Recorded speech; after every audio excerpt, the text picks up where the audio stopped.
Briefly introducing what I'm doing here in Uganda and South Korea. And my name is J.R. Park, and here. Well, this year, my 10 years anniversary, we started our businesses in Uganda and South Korea both. And it was just started with my own like thesis project 30 years before. So it was already past 30 years. So briefly, what I'm doing here in Uganda, I established a company in NGOs. We established just like a global startups. So this is kind of the region, I call it the very best. Everyone knows that this is very big. Shidomola, we call it the Shidomola. So the children have carried these Shidomolas on their head on time. So while they are touching water, a car accident happened, and then they were carrying on their head. So it becomes very difficult for children carrying this experience. So I was working as a product designer for a long time in South Korea, and my thesis project was about sustainable design. So I started this company here in Uganda and started making a backpack for children carrying the day in Shidomola. So that's why the brand name is very basic, coming from the American city here. So I call it as a Shidomola towel. So we have made it, we train the ladies, train the women's skills here, and also we make it Shidomola towel there and back, and we are spreading the back to the children. We're cooperating with many different kind of NGOs. We're not donating the bags ourselves. When we donating the bags to children, we just the whole NGOs or the whole schools they are asking us to have how many bags they need. So we are preparing the bag and they are coming and they are getting donation, giving the bags to the children. So that's why we have a many network and we have collaboration with many other different NGOs for the last 10 years. So we have another project that started it. We have our small studio in URA before, last 10 years. But we moved our studio in Uganda 30 months before. And we established, we have a starting project called SDC. SDC is a Sustainable Design Center in Kampala.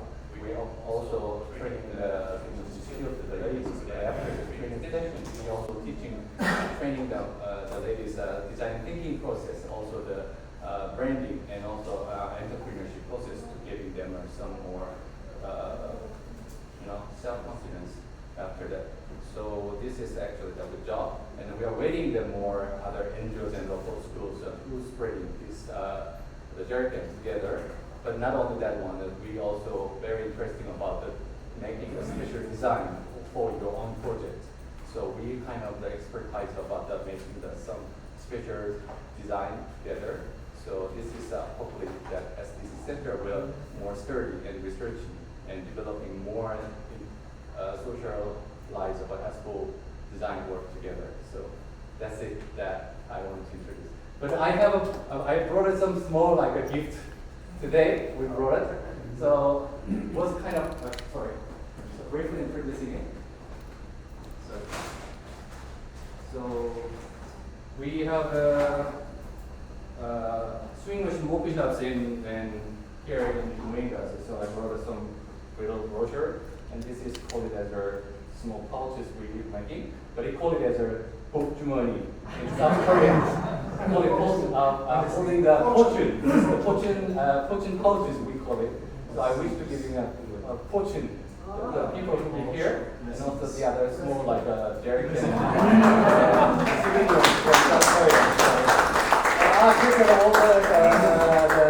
Such a small like gift. So please take it over me. Thank you very much.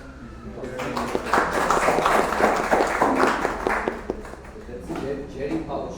Yeah, jerry pouch. Jerry pouch. You can hold your sanitizers or hand creams in your hand, or do not put your alcohol in here. I'm going to tell your mom that put the alcohol in here. So please take that. Next, Mr. Elias Tambi, who is a very good friend to the Korean community here, and who used to be the CEO of the DTV, and now the managing director of the Grand Tonton consulting company. He will do this morning introduction. Good morning, friends. Good morning. My personal association with Korean community is now 17 years. started with Kim, Joe, Lee, and many others. And our good friend is sitting behind. Now, I am working as a director in grant funding.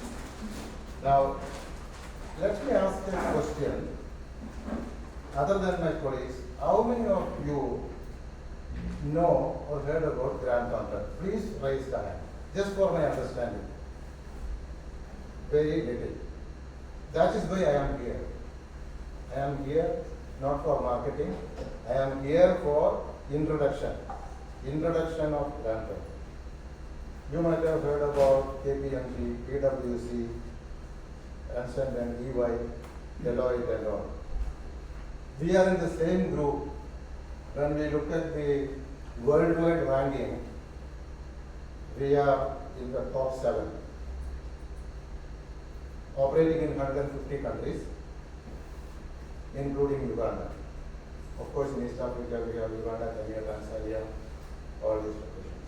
Our office is in the Lugogo bypass, or Lugogo 1.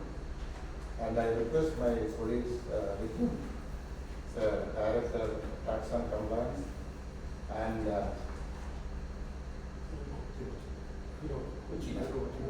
that name is pronounced. Both of you come so that the GT family members, many of us, our seniors, senior most team, they couldn't come because we are on a corporate social responsibility campaign today and tomorrow, blood donation and many other things which is happening there. After this we are going there, but we came just for an introduction and to have that continued association with Korean community. You could be in need of some advisory related to even on your tax matters or any other matters. We are here to support, and whenever the new company comes for registration, starting from there, we can support you. Of course, our friend Kim and Joe, the 2 pillars here now, the many pillars, but these 2 pillars are strong pillars. Through them, you can reach us. Thank you very much. What I would like to add is, there are around 14,000 NGOs in Uganda currently as we speak, and some of the problems that we as NGO we are facing. I mean, NGO board is here, so we will be very happy to connect with you. But exemption, getting from URA, exemption certificate is sometimes takes so much of time. By that time, the donor pulls the hand. So that is where we, as a consulting firm, we can come in, we can support you, and if all the documentation, all the process for getting an exemption or exemption certificate from Uganda Revenue Authority, which is a very, very important process for every NGO who is registered in Uganda. We have a very good rapport with Uganda Revenue Authority and officials. So anywhere you start for, even for, not only for the Uganda Revenue Authority contracts, but with URSP, with NGO board, we'll be happy to see a link between the NGO board and the regulatory bodies. So that is where I think we can support. Yeah, thank you. You are in Japanese. Yes. You can talk in Japanese. Yeah, 日本語がわかるんです。Yeah, sorry, maybe. I wish I could speak Korean, but Grant Proton is a team of experts. Everyone, I mean, you can find so many experts like Mr. Tambi, Mr. Ricky, years of experience, more than 10 years, 15, 20 years. If you work with us, you will feel, you will know that you are in a safe hands. So if you ever have any needs for accounting, bookkeeping, or if we are always here, please reach to us. I can't speak Korean, but I can still speak English, so I can communicate with you. Nice to meet you all. Next turn goes to Mr. Harish shortly. Harish Muttani, Malake, just 5 minutes. Now the DCIC 4 gentlemen has arrived.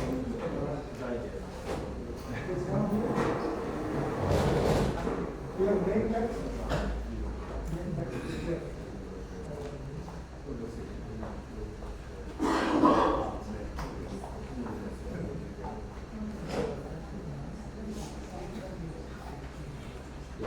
Let the visitors settle.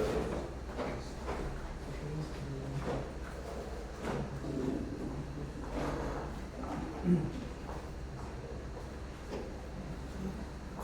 good morning, ladies and gentlemen. Good morning. I want to congratulate Mr. Kim for his dynamism and proactive role.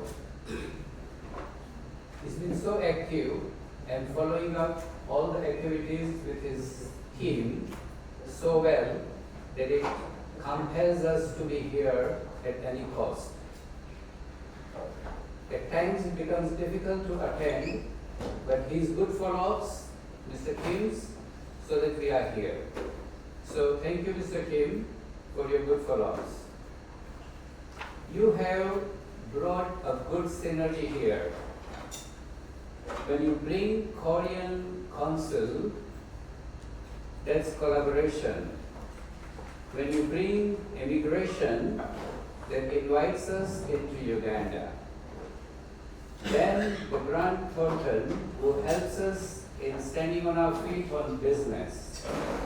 And the NGO board, that after we have earned good money, we should donate and then go to NGOs for registration.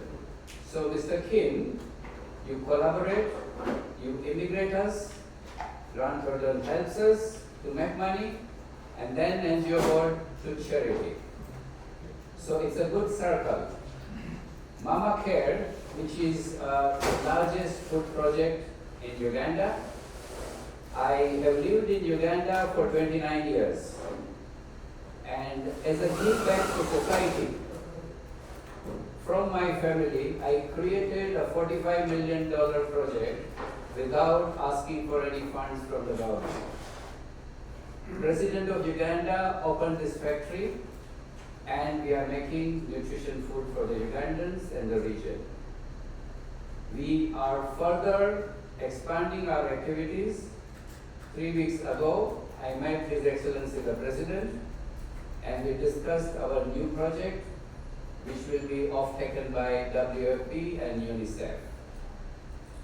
Mr. Kim, I want you to encourage all of us to collaborate with Korean government for the technologies that you have. In the field of machineries, in the field of electronics, in the field of food sector. Possibly, a self-funded visit can also be organized to attend those exhibitions or those seminars. Lastly, what I request is all the members to interact and create our own network so that we all benefit by each other's services. While Jerry Ken, Mr. What did you say? Jerry Ken, and Grant Thornton and some other NGOs, we all put our hands together so that Mr. Kim's efforts are accomplished the way we want them. Not that just we come here once in a year and again see each other after 1 year. We need to meet ourselves and make our synergies work together so that we all prosper in the efforts by bringing immigration, by bringing NGO board and the business community. We all work together. Thank you, Mr. Kim, and thank you for attending here.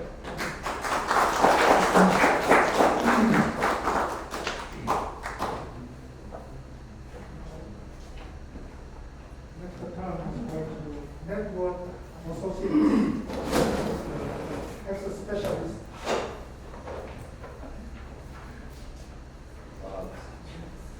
Good morning once again. Good morning. My name is Anafine, and I'm dual qualified as a lawyer, also an accountant, specializing in tax. I've known Mr. Kim for a while now. I'm conducting with you. I can gladly say the grand community is lucky to have me. I'm a team leader of a small boutique firm called Network Associates, which is composed typically of tax lawyers and tax accountants, and we help tax payers to measure their abilities in a legally acceptable way. Thank you very much.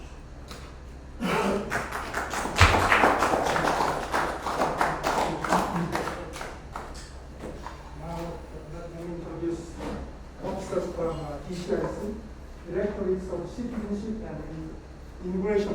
show 3 documents.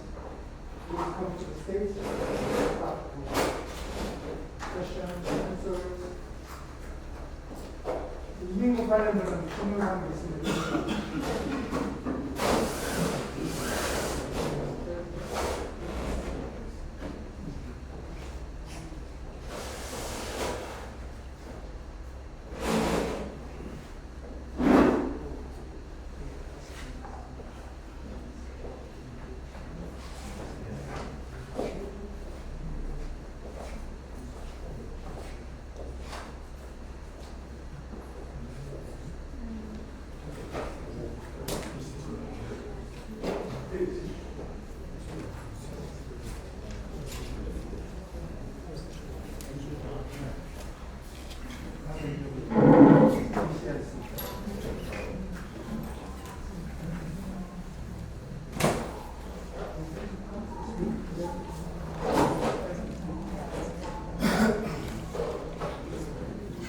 NGO also. Is that NGO officials Yeah, please. together?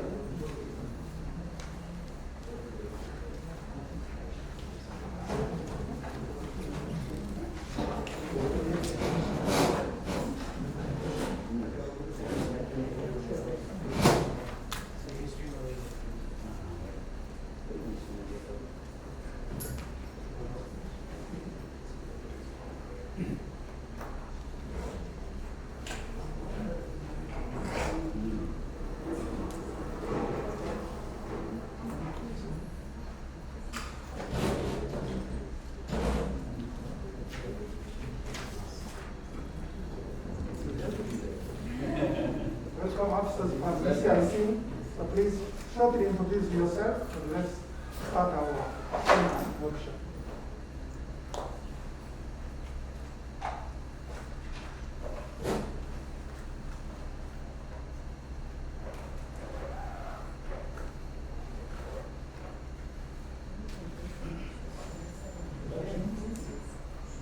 Okay, thank you so much. Good morning, everyone. My name is Kevin Apple Atlem. I'm a senior immigration officer who works at the Department of Citizenship and Passport Control. And specifically, I sit in the section of citizenship. I'm here representing the Director of Citizenship and Immigration. I come with the team who are going to introduce themselves. Thank you so much.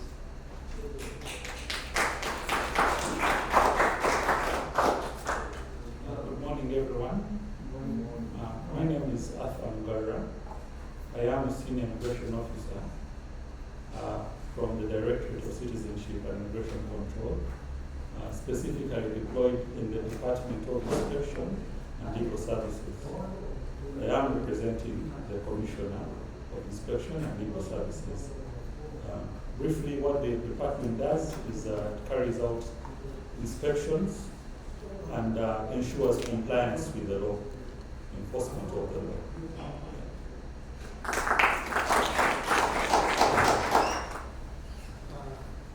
Mabel Victor, the Immigration Officer of the DCIC, of the Department of Immigration Control. I bring greetings from the Commissioner of Immigration Control. Our department in particular deals with facilities, entry facilities into Uganda, visas, work permits, dependent passes, special passes. That's what we do with residents in Uganda. Thank you very much.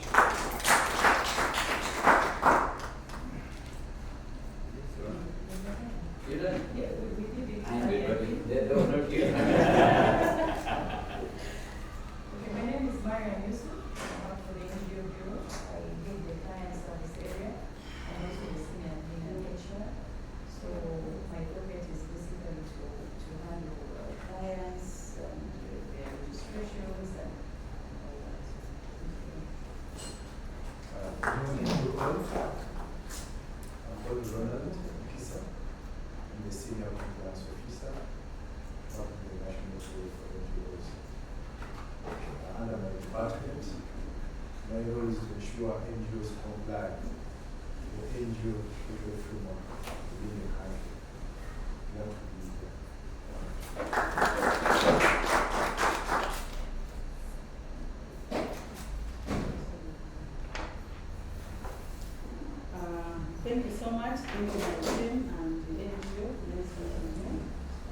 thank you for this wonderful invitation to this workshop.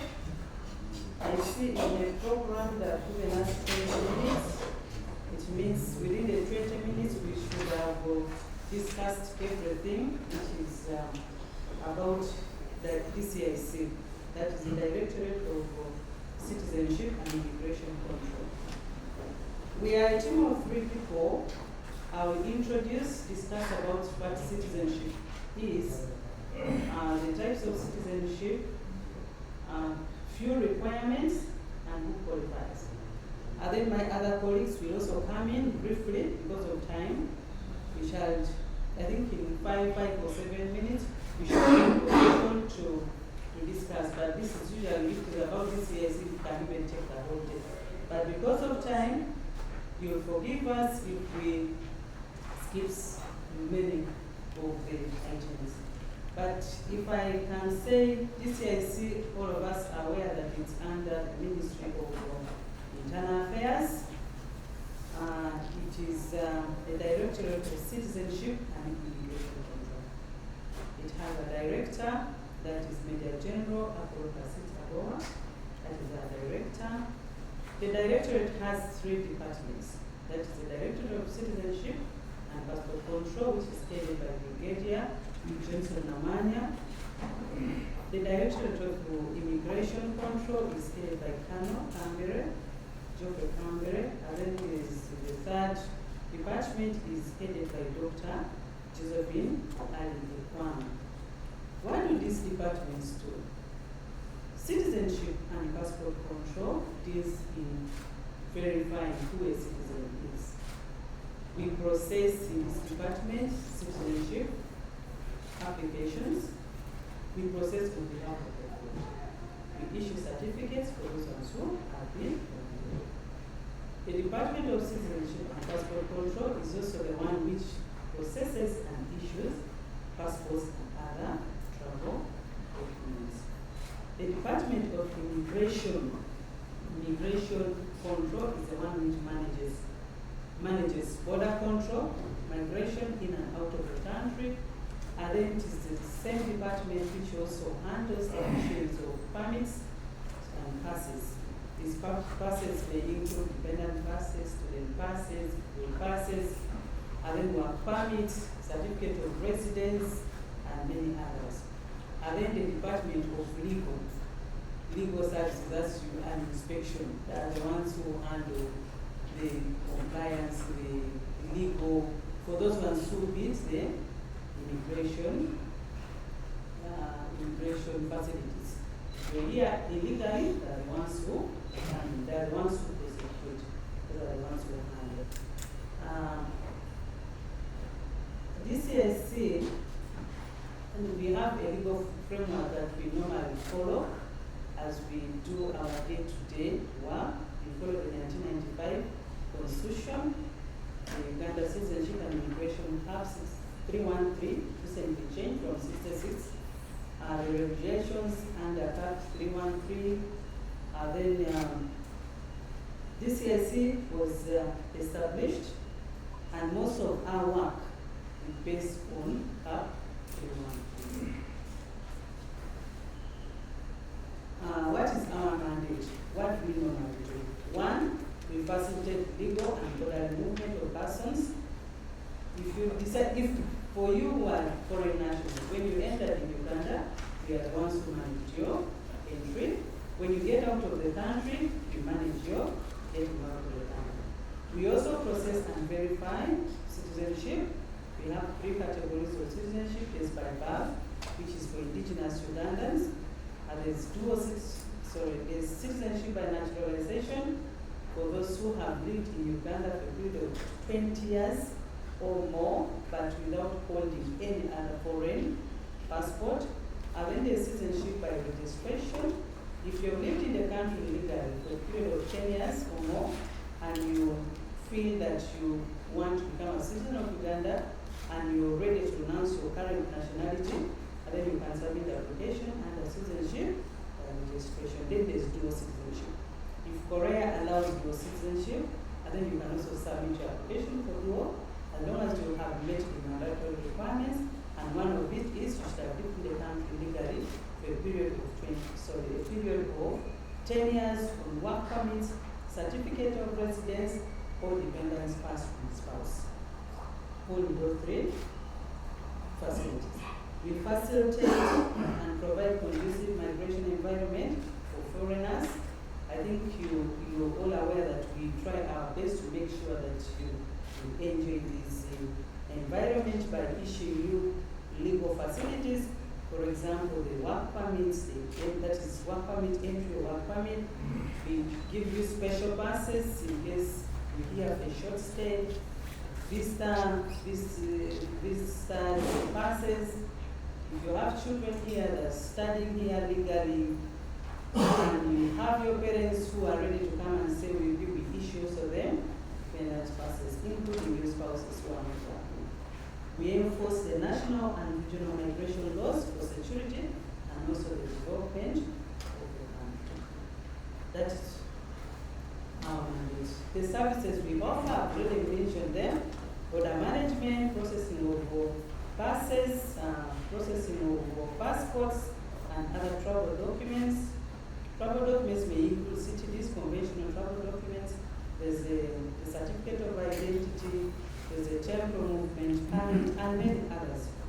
If, for example, you to travel and the Korean embassy is not here, and maybe it is, say, in Nairobi, and you have an emergency travel, we can issue what is called the certificate of identity. It's a one-way which will allow you to return to Korea, but will be withdrawn at the point of arrival. So when you arrive at the embassy, it will be withdrawn. We verify and grant and cancel. The board grants you citizenship, but if they find that you got that citizenship erroneously, they're also the ones who cancel your citizenship. The types of citizenship, I've already talked to them. Because of time, passports, if you're a citizen of Uganda, there are three types of passports. There's the ordinary passport, which is for an ordinary person, which is charged at 250,000, and you'll get it within the 7 working days. And there's a service passport, which is also known as the official passport. If you become a citizen of Uganda and you qualify to hold it, you'll be in a position to be given. This is for MPs, for official, for MPs, for commissioners in government entities, and many others. Then there's diplomatic passport. It's also for ministers, for the president, for the speaker, the ones who hold the diplomatic passport. In case you like to submit your application online, we also have, if you're not in Kampala, we have other regional offices which are based in Barara, Jinja, Mbale, Guru, so that you can still get our services in the regional offices. Our services are got online. They're all done online. There's a passport website and then there's the e-visa website, which is www.passports.go.ug. And then the e-visa, which I guess most of you know are using, is www.visas.immigration.go.ug. But if I may go a little bit back on citizenship, our colleague will give more light on visas, immigration permits, then he will come on legal services. If I give more light, for example, if one of you today is willing to apply for citizenship, citizenship by birth is a category which is for an indigenous Uganda. It is stated in the law, which say that it is given to a person who belongs to one of the indigenous communities, and that indigenous community should be spelled out in the Constitution. One of his or her grandparents should have been in the country, that is Uganda, when they were repatriating the map of Uganda as of the first day of February 1926. But if, for example, today a Korean has married a citizen of Uganda, an indigenous Uganda, your child qualifies for Ugandan passport because the mother or father of that child is an indigenous. Because we base your citizenship as long as one of the parents is an indigenous Ugandan. So don't get scared when you have a child that now this child is not a Ugandan. No. The law protects this child because the child is recognized as a citizen. By naturalization, you should not be holding a Korean passport. I'm discussing about Korean because we are here as in a Korean workshop. You should not be holding that. If you have it, even if you've lived in Uganda for 20 years or more, you don't qualify for citizenship by naturalization. Citizenship by naturalization is almost for people who are like stateless. But they have been here, they have born here, they have studied here, maybe parents or grandparents have been here a period of 20 years. Registration, 10 years work permit, certificate of residence, and dependent spouse only. Not student passes, not distance passes. And then dual citizenship in Uganda, which you fall in because you're not indigenous. You should have lived in Uganda for a period of 10 years. Then there are other requirements. If you meet the requirements, then you can start your application for citizenship. Otherwise, my colleagues are going to back it up. And thank you so much for giving us this opportunity to come and discuss with you to raise awareness on what we offer as DCIC. And we hope that by the end of today, some of the things that you're not so clear about, we should have cleared. Thank you so much.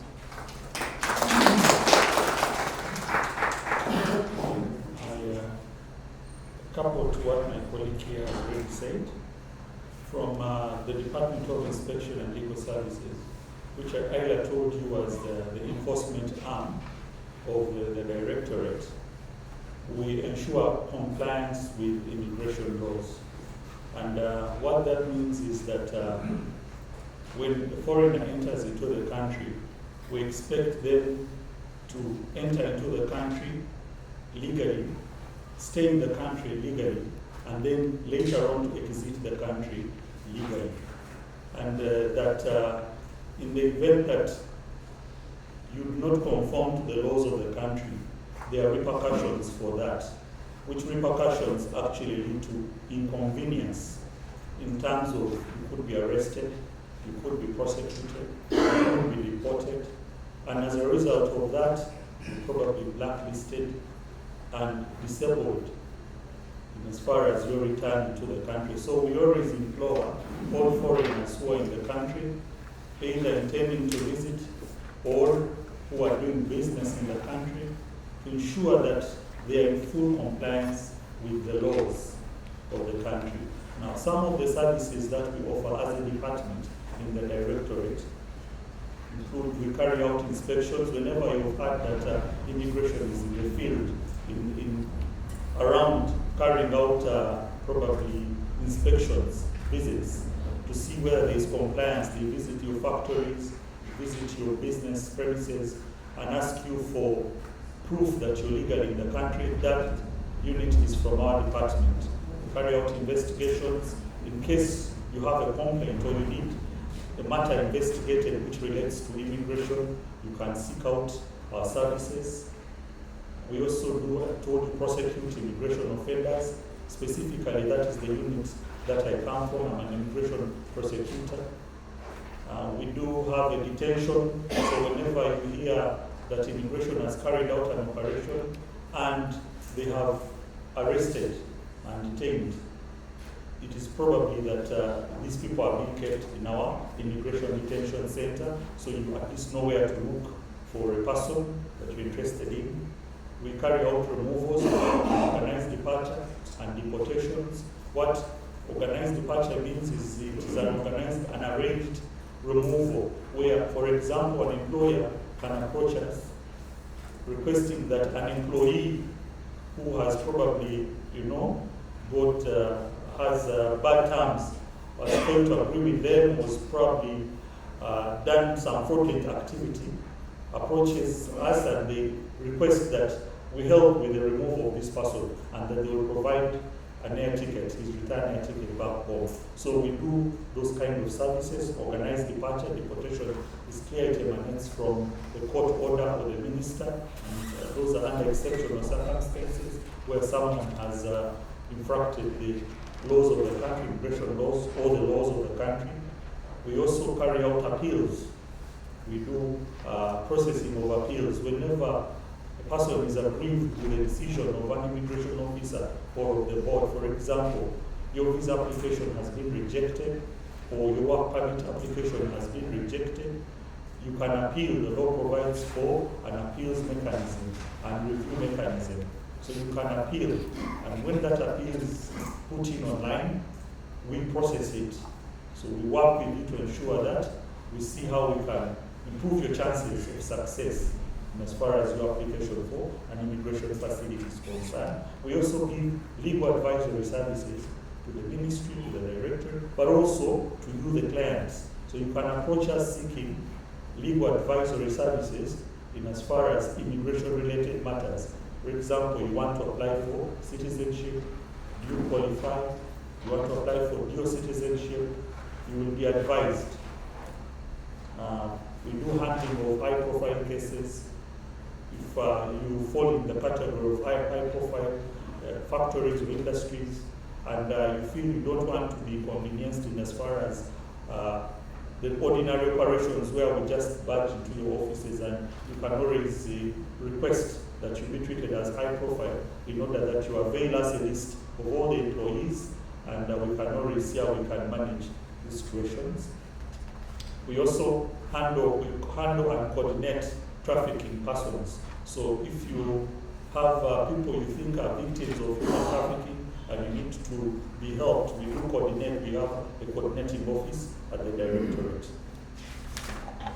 And like I said, most of what we do is in line with the law, and we try to be just and fair in the treatment of all foreigners while in the country, because we know the benefits of having foreigners in the country, and ensure that, their safety and security is ensured and is paramount. But I just wanted to also add here that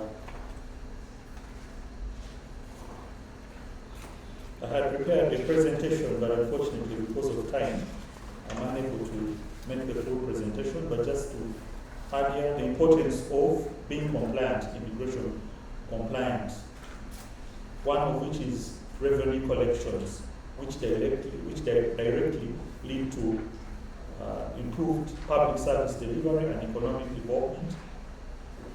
Also, being immigration compliant helps a foreigner who is consistent in the country. If you're consistently legal in the country for a period of 10 years, you then, she hinted on, qualify for citizenship by registration.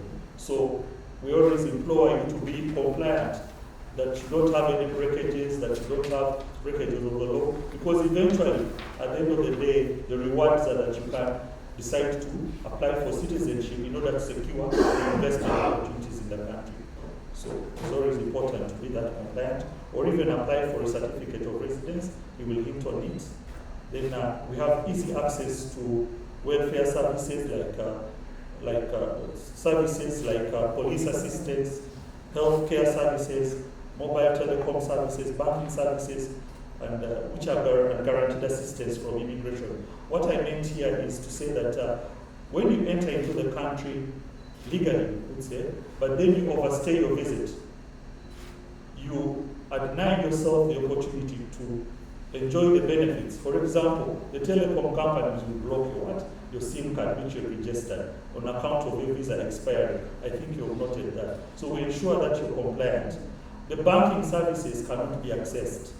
See, you cannot access police assistance. For example, you know you're in the country illegally and probably you have been robbed. But because of that illegal status, you fear to go and report the matter to police. So, in a sense, what I'm saying is that immigration offenses are predicate offenses. They are the first offenses in a line of offenses that may happen. Because you're illegal in the country, you're going to seek the services of reforms in order to get for you a visa improperly. Because you're in the country illegally, you're going to want to procure a SIM card from some other person. That is impersonation. You see this? You want to use fraudulent means in order to survive, below the radar. Because, so that illegal status is what causes you to commit other offenses. So we implore you to be immigration compliant. Also, when you're immigration compliant, you enjoy the benefits of peace and security and participate in national building and ensure that there is no lawlessness in the country. You also guaranteed an exit and re-entry into the country whenever you wish to return back. When you're illegally in the country, you're going to be inconvenienced when you want to exit, because there will be that period of illegal stay.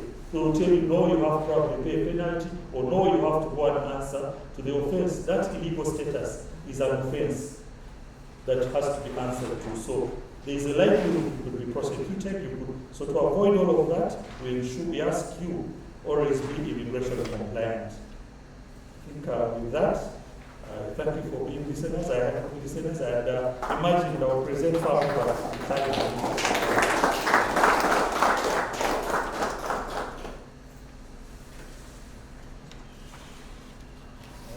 Good morning again.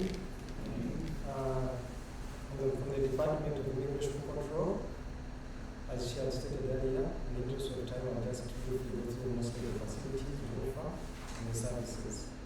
We are in charge of border management and in charge of processing and issuance of visas and residence facilities. Visas, I think the majority of the people have seen the visas, most of the foreigners or Koreans, in particular case, you can apply for visas online. She stated on the website. You apply for your visa within less than 7 days, your visa will be approved. Visas, the kind of visas, we have ordinary visas, we have multiple visas, we have also diplomatic visas. Diplomatic are for the people who hold passports and official passports. Multiple visas is for the person who comes to Uganda multiple times. Comes to Uganda, visits or has a business in Uganda, and come for a period of time. They are issued for 6 to 12 months to 2 years. So if you have a business in Uganda, you can use a multiple visa to come visit Uganda for a short time, go back home. Which are used multiple times. There's also East African visa. East African visa is the visa you can use if you're traveling to Kenya and Rwanda. If you have plans to travel to Kenya and Rwanda and Uganda, you can apply for the East African visa. It allows you entry into Uganda, also allows you entry into Kenya, and also entry into Rwanda. You can only with 3 countries. You can move from one country to the other, as long as you have the East African passport. And you go to resident facilities. Resident facilities we have now, so we have dependent passes. These are usually issued for people who are principal here, principal can have work permit. Dependent pass for spouses, we have for children. These are facilities also we offer. And also for others, if the person is not a child or not a spouse, you can apply for dependent pass. Others. These others can be like grandparents, people above the age of 18, and you're here and you're depending on someone. We have special passes and facilities. You should those ones to go work from the country and you're trying to get the work permits, or you're applying for a certificate of residence and you're not able to the requirements, you're applying for special passes, you should wait in the country. Then we have work permits. Work permits have several categories. So work permits are issued to you in the case you come to the country and you get to either work or live here. There are several categories. There's Class A. Class A is issued to people, diplomats and officials. We have Class B. Class B is for involved in agriculture. In B we have B1 and B2. B1 is for people involved in agriculture, where you rear animals, you have a farm, you apply for B1. If you have agro-processing, is B2. In case you're processing agricultural products, you apply for B2. Then we have C. C is for mining.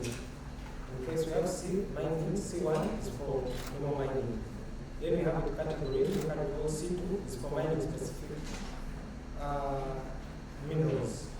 This kind of includes the specific minerals, gold, copper, iron ore, silver, phosphate, limestone, and nickel. If you go to that mining, you apply for C2. Then we have Class D. Class D is for people involved in trade or business. If you have your own business, you start a business in Uganda, you can apply for Class D. When you share shareholder in the business, we call it Class D. Then we have Class E. Class E is for people involved in manufacturing. manufacturing something in Uganda, you apply for Class B. Anything you manufacture, you apply for Class B. Then you have Class F. Class F is for people who are professionals. When you come to this country and you want to continue practicing your profession, you're a doctor, you're a lawyer, insurance broker, and you have a business, and you want to continue practicing as a professional, you apply for Class A. You also have Class G. G2 is for normal employees. If you've come to the country and you've been employed somewhere, you're an expatriate, you're going to work in an organization, you apply for G2. Then you have G3 is for people who have rare skills. When you come to this country, you have a rare skill, and it has been proved that the skill is not available in Uganda, and it's critical for this country to have it, we give you Class G3. Then we have Class H. Class H is for people who come to Uganda, but they don't intend to work. They're coming to Uganda mainly because they want to enjoy the country and they want to settle here. So it's called ordinary residence. You come to Uganda, you don't intend to work, but you intend to enjoy the country, to live here, and you have a source of capital. You have at least $36,000 US. You can have proof that you can afford that money in a year. You apply for Class H. This one allows you to stay in the country and also enjoy the country, but you cannot work on this class. It's only for living here to enjoy the benefits of the country. Usually it's taken up by elderly people who cannot afford to stay maybe in very cold places or very warm places. They want to be in a tropical climate. They come and apply for Class H. Then we also have now the category of certificate of residence, as we had to talk about it. This one is granted to a person who has lived in the country legally and continuously for 10 years. You have to have had work permits consistently or dependent pass due to spouse 10 years. You apply for it and give it to you, we grant it to you, but it's granted by the board. You have to have proof of the 10 years, consistently, no gaps. If you're an offender, you will not be able to get it. You have to have the consistency, you have to not be criminally liable. You have to prove that you have done something to help the social and economic development of the country.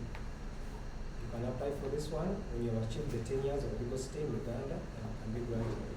The categories we have are due to marriage. If you're married to a Ugandan and you're a foreigner, you can apply for it, but you have to have been married for at least 3 years first, then you can apply for it.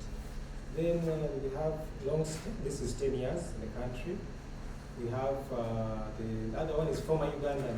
If you lived in Uganda, you're Ugandan, then you finally got citizenship in another country, but you want to return to Uganda and enjoy the benefits of being Ugandan, you can apply for SIA, former Uganda. It's granted for life. But you have to show proof of being a former Ugandan. Then, I think those are the facilities we issue. You can approach us online and we can help you, assist you. Thank you very much for listening.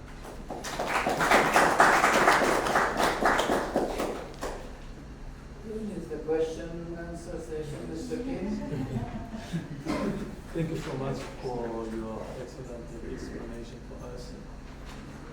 I want to ask about one question about the dependent visa. So I have my wife here, one wife, Korean. She is using dependent visa, it's okay. Also I have my child, 25 years old. So he finished the Korea soldier army duty and he came back here as a tourist visa 3 months. But in fact, one is my wife, one is my son. My wife, she can make the dependent visa. But also I want to give the dependent visa to my son. But in the system, they refuse. In fact, my son is depending on me more than my wife. So how can I solve these issues? So, for that kind of case, your son will apply for dependent pass others. Dependent visa others. Others, it's called others. There are 3 categories: is child, spouse, and others. These others usually for the poor above 18 years. You're not a child, you're not a spouse, but you're depending on the person, your principal. You're the principal in this particular case. So you will apply for dependent pass others. The category is called others. Others, not the son. Not spouse, not child. Child is for until the age of 18. Under 18. Yes. Anyone under 18 child. Above 18, others. Others. Yes. Also, he can get the dependent. Yes, he can apply for it. Thank you so much. The fees is high. My fees is $1,000. Yes, that's the fees. My first question from Madam Paul. Madam, like in first and second world, there are provisions for granting citizenship on basis of the investments. If somebody brings $100,000, $250,000, many countries in Europe also grant them citizenship or permanent residency. Do we have any such provision in Uganda? Thank you so much. Unfortunately, that provision is not there because the law we are following, we should have lived here for a period of 10 years or for you to qualify. Even if you come for a lot of your investment, we expect you to first legally stay in the country for 10 years, then later on you apply for citizenship. But are you going to make any amendment because so many countries are encouraging investments to come in? Even Europe, for that matter, I can give 250,000 euro and get a permanent residency. So any consideration? Now that you have mentioned, we shall forward it to our supervisors. Thank you. Actually, there have been those discussions before. Right. And the grant of citizenship on compassionate grounds, Yes. on the basis that someone has brought in huge investment, but also that person needs to show interest in becoming a citizen. We rarely have those cases where people bring in that kind of investment and approach us and show interest in becoming citizens of Uganda. But that conversation we're aware about it, and it's something we are trying to work on. Another one for Madam Akol. Who has the privilege to grant honorary citizenship? Who has the privilege in this country to grant honorary citizenship? By honorary citizenship, you mean? Yeah, by not following your rules that one should be Ugandan, one should be naturalized, one should be following under those classes that is applying by naturalization, by marrying to Ugandan spouse or something. There are always honorary citizenship in various parts of the world. So do we have that provision? No, none that we are aware of. Oh, okay. Yes, but it is something we are going to look into. Yes, Because one time we were talking to the president and he was also not aware. So. By law, we don't have a provision that provides for honorable citizenship. By law, we don't have it. So it's not there. So Yeah. it's a new thing. Yeah, because like how you give honorary doctorate, PhDs and so many universities. This is one of the other traditions in the world. Like notable scientist, then you could give him an honorary citizenship. I think it is almost similar to what you've just said about investing, huge investment. But now this is honorary capital for the sciences or the special arts. You have a unique skill or something that you're bringing. Yes. Surely you should be able to. It is an honor to the person, yes, an honor to the country. Yes, that you bring in a scientist that everyone would want to have in their country elsewhere. Yes, yes, but it is something. And another one for you. Where do we report? Like through our social network, we get to know human trafficking, illegal immigrants. Where exactly do we report? You could report to the Directorate of Citizenship and Immigration Control, in order that the information is received and scaled down, pushed down, cascaded down to the right office. We have a coordinating office. It's legal or who? The director. Yes. No. Is it a legal department? It is first to the director of the Directorate of Citizenship and Immigration Control. Then he will send that information to the right unit to handle it. Okay, but which unit does? It is the Department of Inspection and Legal Services. Inspection. And Legal Services, yes. But all reports come through Through the channels, the reporting channels. So then we coordinate with police and other offices that handle traffic. I have a question. This is a suggestion actually. When we look at the tourism opportunities for Uganda, Kenya, Tanzania, tourists coming from abroad, they mainly first focus is Masai Mara, and second is Bora Serengeti. Then comes third Uganda. I'm just suggesting your tourist visa, by paying, your system is very efficient, and within 24 hours, the e-visa is available. And every tourist, they are enjoying the facility. Now, this is single entry. Assume for a minute, we have Uganda Airlines traveling to many places. Assume a situation, you give that $50 into multiple countries. Many tourists, those who are currently coming to Kenya or Tanzania, may end up landing here. From here, they go to Tanzania, they go to Kenya, finally they come back and they fly from here. The advantage for the country is a good amount of forex to the country. That facility is not there in Kenya. Kenya, they have to come, and Masai Mara, they complete and they go. They are not interested to come to Uganda. That applies to Tanzania also. But if Uganda is smart enough to implement that as a recommendation, by allowing it, it is, of course, you have a $100 option for multiple entry. But many a times that is not available for the person who is visiting for the first time. If we do that, it will be a smart move between the tourism department, immigration, and in fact it will support even Uganda Airlines. It will be a good option. If you can take it up to the right forum, it may work well. Thank you. That's a brilliant idea. Multiple entry visa for purposes of tourism. Yes, for purpose of tourism, everybody, instead of they are going to Kenya or Tanzania, they will end up in, they will first come here, they go to other places, finally they will go from here. So Uganda Airline or the Uganda's economy that can improve by that action. Thank you.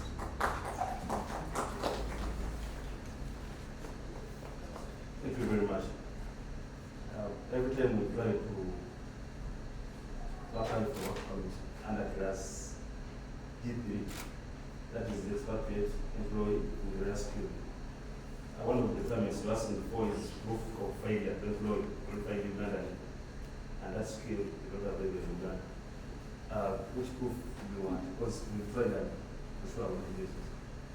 For issues of employment under D3, the rare skill category is still being developed by the Ministry of Labor and Labor because they're in charge of employment matters in Uganda. So they're developing a list alongside National Planning Authority to determine the skills which are rare in Uganda. When this list is compiled, it will be provided for everyone to be able to see it. So when it's developed is when you'll be able to know where the skills not there or it's there in Uganda. I wanted to ask a question concerning class G1 for the one that applies for missionaries and volunteers. Now in this case, I work for a missionary organization that mostly does on the outreach programs. So in the event that we want to bring in a missionary, but he doesn't really have any academic qualifications, but he's actually a missionary, and it's a link, he already has a certificate issued by their country as a missionary, so he's just being extended to our country as well to do extensive missionary services. Is it possible for you to still get a certificate without having academic qualifications? It's possible for him to get it. It's possible for him to get it, but it's better if you have applied and you can see that you can determine if you can qualify to come and work as a volunteer. So it's better if you have applied first and you can come. Like the exam is that community provider is supposed to attach the academic documents, but now we don't have much to attach. Should we just attach the certificate, the missionary certificate issued by this country, just put it there? Yes, you can attach that. Yes. One more question. So all NGO has NGO code. Because these days we were trying to apply work permit for my NGO missionary. So the other time system they did ask us to put the NGO code, but these days without the NGO code is not going to next page. So NGO code meaning what? 9 digital that one. NGO code is I don't understand it very well. It's Immigration code. It's immigration code. You have an immigration code. The other time they gave us is 9 digital 1066880 like that. What do we put? It's failing. So I don't understand what kind of another NGO code. If your voice louder. If your code has a problem and you're unable to access it, then you may have a problem. Then what you do, you have to come to immigration. Yes. You come to the Department of Public Relations. Public Relations Department will assist you in determining the issue with your code. Yeah. You can come and we'll assist you. There's an office for that. To ask for immigration code, not NGO. Immigration code. Immigration code, not NGO code. But this one, this code people they are saying from I think what we can do, since we've received your concern, we're going to take it up. Kindly, after here, share that code with us. Let us exchange numbers such that we can follow up on Monday. Yes, you can take it up with us on Monday. In the See how it system- can be rectified. in the There might system- be, yes. In the system there is the NGO code. You put NGO code. Yeah. Like It might be a technical NGO problem, some code. problem there. Do you have a permit? An NGO permit?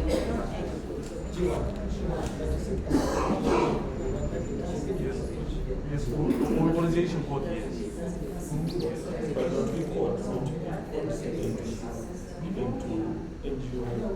Yes, organization There is a code. code also from there that you require. Organization code is from the And then you also require. immigration. Yes, organization code is some. Organization, yes, that's organization code is at immigration. Yeah. That's why you say you can give us the name of the organization, NGO, and the number you have. Then we can assist you on your address. Then we shall not be correct the address. If there's a mistake, you can inform. Yes. Sometimes if you miss one number, it will not work. It was not a 9-digit code. It's 9 digits. 9 digit. Yeah, just give us the name of the organization and the code, then we can assist you. What is the time duration to get an approval of CR? And what is the official cost to get the CR? Please not explain this. CR depends on the category of CR you're applying for. Which category? If you're applying for 10 years. 10 years, domestic. The first one is $4,000. But you first pay processing fee of $200 and you wait until it's approved when you pay the top up amount. 4,000. Yes. Okay. And that takes how much time to review? If you have all the documents present, and then it can take a short time, within 2 months, 3 months, you'll have it done. But you have to have all the documents. If you have all the documentation required, it will be done very fast. And the duration is generally 5 years, 10 years, or like? Yes. It depends upon the quality of the document. Yes. If you have quality documents and all the documents required for CR, it will be very fast. Yes. Actually, can we add that most times when applications delay, it's not at immigration side. It's because the applicant did not attach all the necessary requirements. So that queries back and forth actually takes a longer time than the time when the application is now completed and then we process it. So just to give you a detailed fee provided for under the law, if the application is for 5 years, the fee is $4,000. The application is for 10 years, the fee is $3,500. 15 years, it's also $3,500. The application is for life, the fee is $3,000. If the application for a CR is due to marriage to Uganda, the fee is $2,000. But probably I will probably leave a copy of this behind, probably for photocopy purposes. So this document is very well, it is very informative. Only thing I could not find any information here this time. Thank you very much. My organization where I work, we have got 3 cases that are happening. If you have a staff who's having a work permit which is expired, and you apply for maybe a renewal, you know the process, you have to go to NGO board, get information later. And this staff happens to go out, maybe to attend some meetings at home. Then it gets expired. But here, you get the approval later. So on this return, you would expect to make the approval letter work, but it's stopped. Then he has to apply to maybe an institution. So that is double payment. Why don't we allow the approval letter? Because here's the work permit, and it has expired. But we have approved him to get it work. Can he take a pass and use that approval letter? Then he gets the work permit. How can we work? Thank you.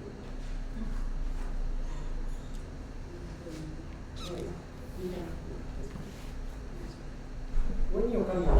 country, you're required to have either when you leave, if you have already a work permit and it expires, when you come back to the country, you have to have an entry visa to come back into the country. Because when you enter the country, then immediately you will get the work permit. People come into the country and they delay to get the work permit. And to come back to the country and be legally first, you get a work visa. So you apply for the visa and you get the visa. However, if you go and return with the work permit still valid, you can enter the country. But once this work permit expires, then you have to get a visa to come back to the country. So that you're legal in the country, the time being before you get your work permit. But you're already out. Yeah, it's issued, but you are good. If I can talk about what it says, any immigration facility is completed after you have been given.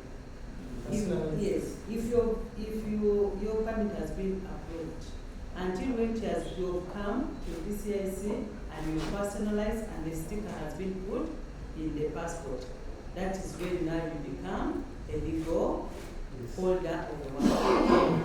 Before an approval letter is an approval letter. For us, we do the verification at any level. That's why even when you come for personalization, we do another verification. So just having an approval letter doesn't mean that I can now come to Uganda without a visa. You know that entry visa, a visa is what allows you to enter into the country. It's not an approval letter. Approval letter is just what brings you to DCIC to formally complete the process.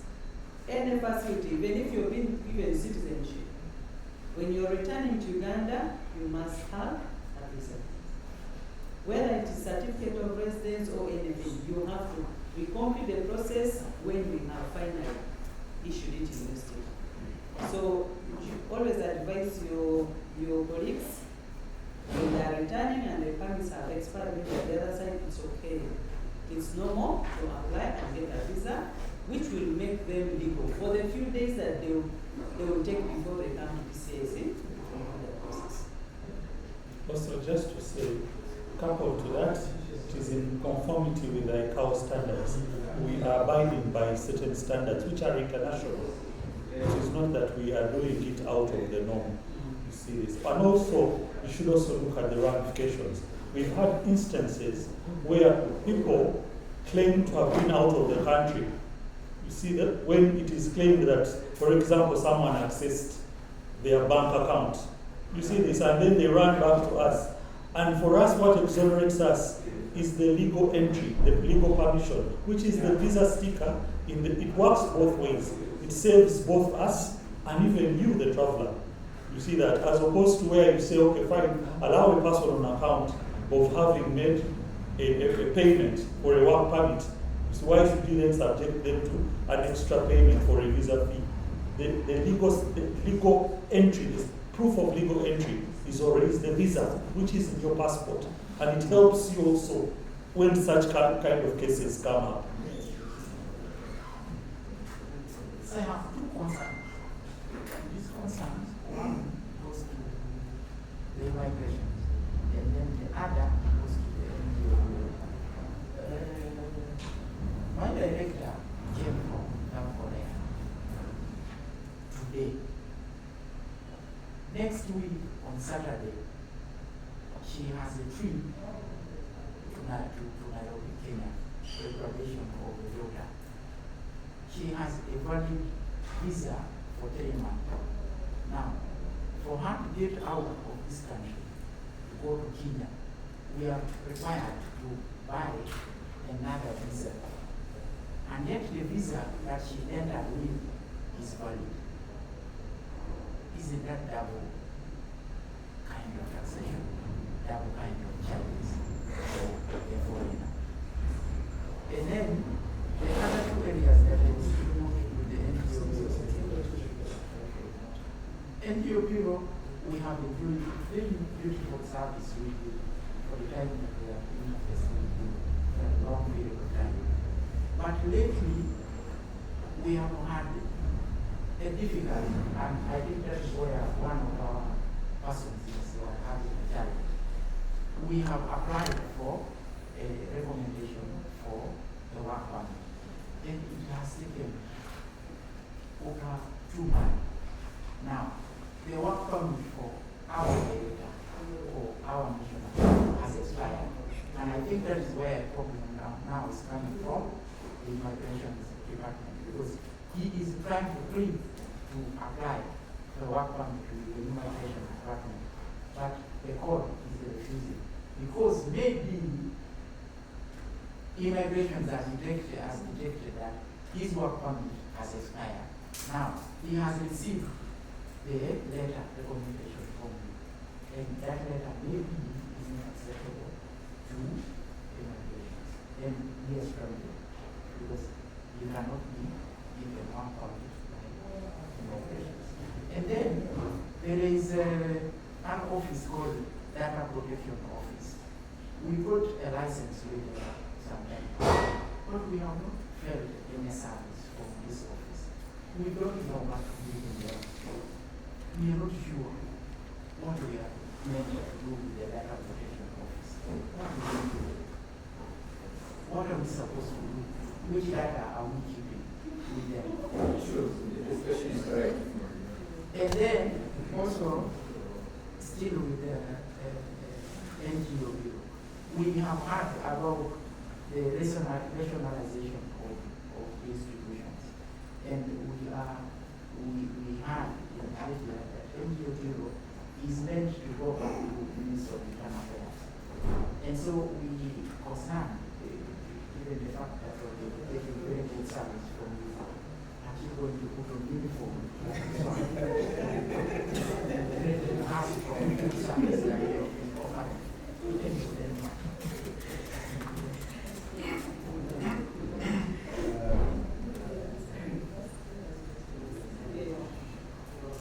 The visa you apply for when you come to the country is 3 months. It's called a single entry visa. It allows you to only enter the country once and depart. It's not multiple. Could I apply for multiple? 10 minutes break. They will prepare something for you. 10 minutes break. You start from 10 minutes. Let's finish this. Kim, I think he had asked a question. So the single entry visa you apply for is only allows you single entry into Uganda, then you depart from Uganda. Maybe you should have applied for a tourist visa, to East African tourist visa, if your house plans to travel to Kenya. So I can come to Uganda, finish the entry in Uganda, and then also go to Kenya, and then come back to Uganda. That would have been his best option, or a multiple visa. But a single entry visa only allows you to enter once country. Once you enter Uganda, it's its own jurisdiction. So when you go to Kenya, that's another country. They also have their own rules. The single entry allows you to enter once. You have no charge to the main. So when you depart, the visa expires. So when you go to Kenya, you have to pay for the visa. Yeah, but here, we only charge once, single entry, 3 months. You can stay for 3 months. If you stay for a short time, I believe the visa expires. Because it's just single entry. Just to add, what we always advise, for example, you see your director, it's a director, and probably she has no intention of being permanently resident in Uganda. So she probably only comes in to visit, see her interests, whether interests are catered for, and then go back out of the country. So we always advise, like you said, that you apply for a multiple entry visa, or a multiple visa, yes. For those who intend to come into the country multiple times, it is given for a year. And 6 months, a year, yes, and 24 months. So for that person who intends to keep traveling in and out of the country, but has no intention of getting a work permit or being permanently resident here, the best option would be to go in for a multiple entry. I think you asked something. I think first you would like to apologize because of your recommendation letter. Sometimes because of ideas, maybe there's some requirements missing, maybe there's an email or a contact you can't get through and things like that. But I think overall you said finally they got the letter and now it's not being accepted by immigration. No,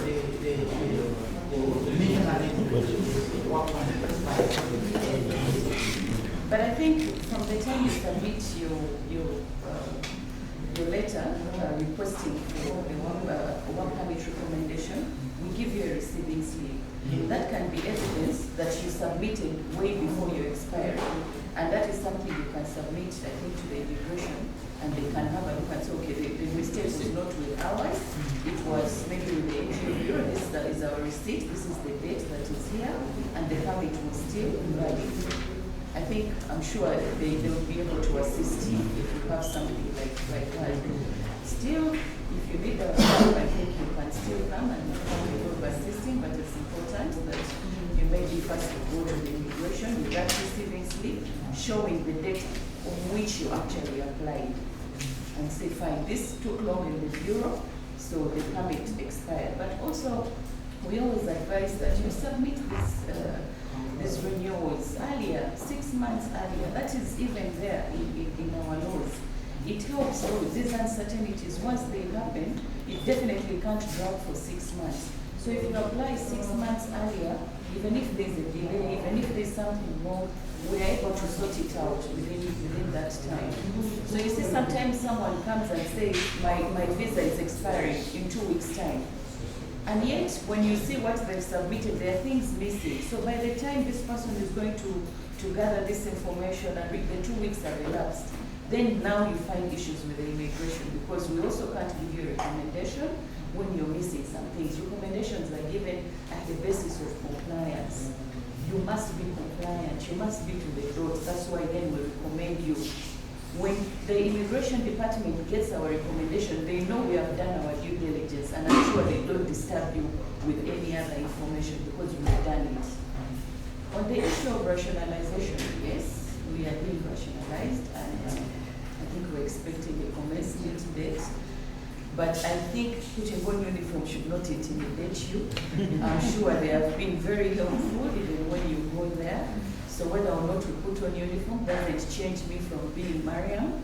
And you may go there and find somebody else who is not me, but that person definitely will know what to do or what to say to you, because that is what they are supposed to do.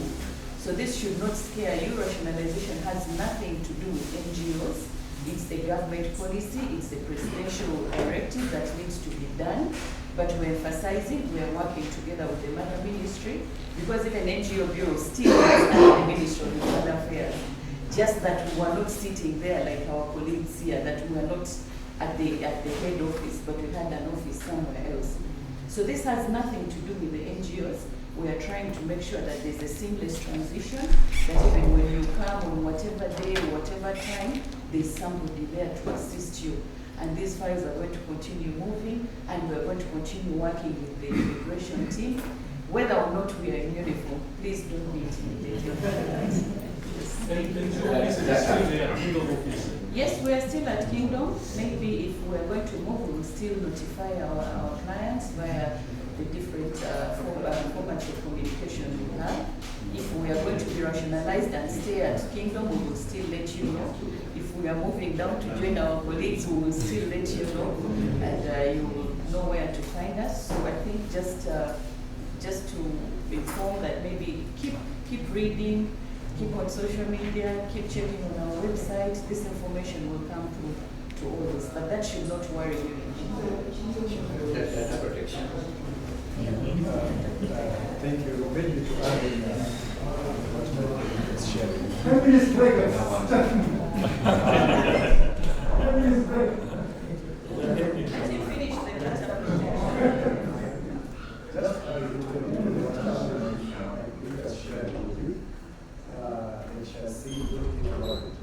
The services and the flow of services is going to be normal.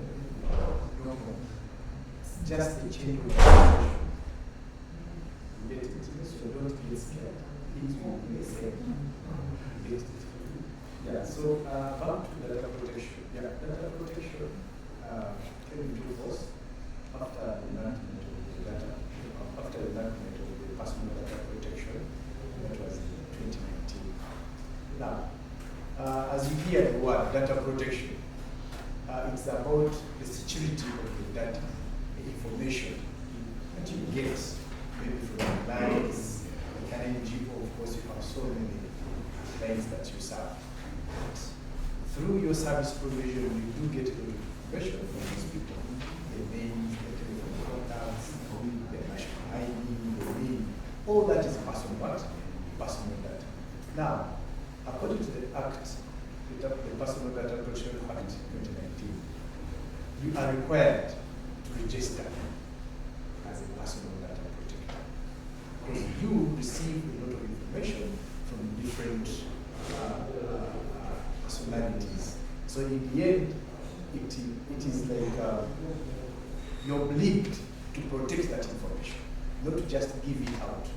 For example, if we were to follow the data protection laws, even the mere taking of my picture, you need my consent. You need my consent to take that picture. So that is my personal identity. You don't need just to take it, to get it.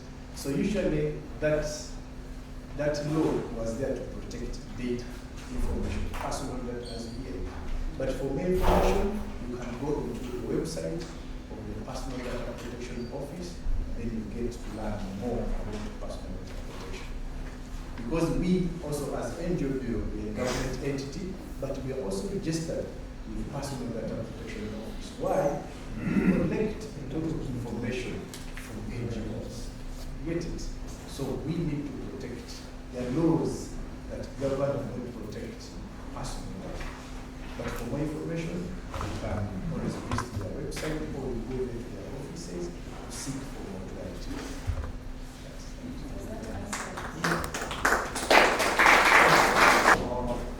Dr. Kim, in Korea, in Uganda, we have like, how many Korean restaurants?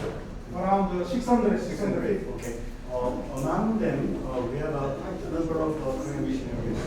Like, we have a Korean Missionary Association in Uganda. We have like 250 members. Okay? So we are all volunteers. My question, those people, some of them teach at schools, like primary school, secondary school, and then universities. Okay? Those people, when they want to get an entry visa, entry permit, like immigration, they say looking the recommendation letter from Engio뷰로. But those schools are not NGOs, some of them. So in such case, those who want to teach at schools, okay, do they still need a recommendation letter from NGO for entry permit?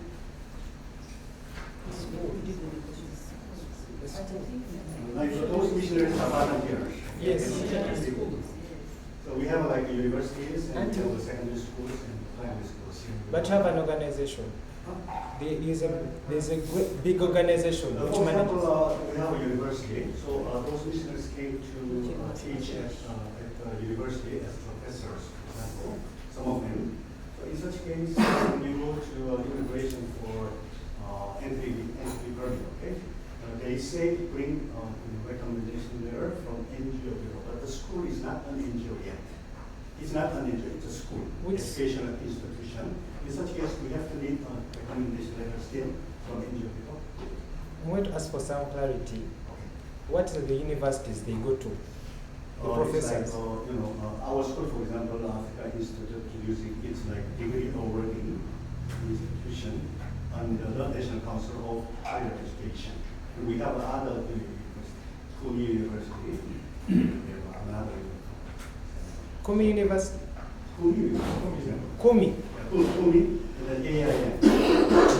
Then you'll apply under Kumi University, because they're going to teach in the university. They will apply under Kumi University. It's not an NGO. So you apply for class G2? They will apply for G2. Class G2. I think what I've understood from the question is the university is not an NGO, but the person is doing voluntary work. Yes. That's right. School. That's right. Yes. Yes? That's what I mean. That's what I mean. That's what Yes, that is how I get it. Yes. He's doing volunteering work as if he were serving an NGO. The university employing is not an NGO, but he's volunteering. He's teaching as a volunteer, is the question. G1 is meant for volunteers in NGOs. You understand? So if you're volunteering in the university, you apply at the university, but you'll apply under G2 because you're an expatriate worker. G1 is for people who are regulated by the NGO Bureau. You have to be regulated by the NGO Bureau. You understand? The NGO Bureau has to regulate that organization. We do not make any income here. We are voluntary work. Like NGO and volunteers. So those people who teach at the university voluntarily, they still need a recommendation letter from NGO. If they're applying under an organization which is regulated by NGO Bureau, they need it. But if they're not working under NGO Bureau, G1, the purpose of G1 is volunteers under NGOs. That's why they need a recommendation. When you apply for G1, you have to have the recommendation from NGO Bureau. Because G1 is created for only people regulated by the NGO Bureau. You understand? How about the missionaries? And the missionaries now will have to go to G2 because we don't have that provision. Yeah, we don't have that provision. Yes, so you go to G2. Yes, because G1 is for people. It's not understanding the class. So in such case, I think the university can register as an NGO. Well, let me help you. I think what he's saying is that when you apply for work permit for somebody who is in a university that is not an NGO, then you must apply under G2. Yes, not G1. And under the university. And under the university, like you said, Kumi University. So Kumi, you apply through Kumi University. Yes, but not. You don't apply. G1 is only for people who have NGOs. So yours is not an NGO. So you're applying for G2. Yes. I think in the system we should give you that option. Then you should put in. The fee will be the same with the G1. I'm sorry? The fee will be the same with the G1. No, for G2 it's $2,500. And for G1 it's $250 per year. I think I see where the problem is. One, which is what he's been saying, that he sees no reason why, as a missionary doing volunteer work, should be subjected to the requirement to pay $2,000. And it is good we've had this engagement here. We shall take it up because we've rarely had these kinds of cases where people come as missionaries intending to work for private universities or government universities.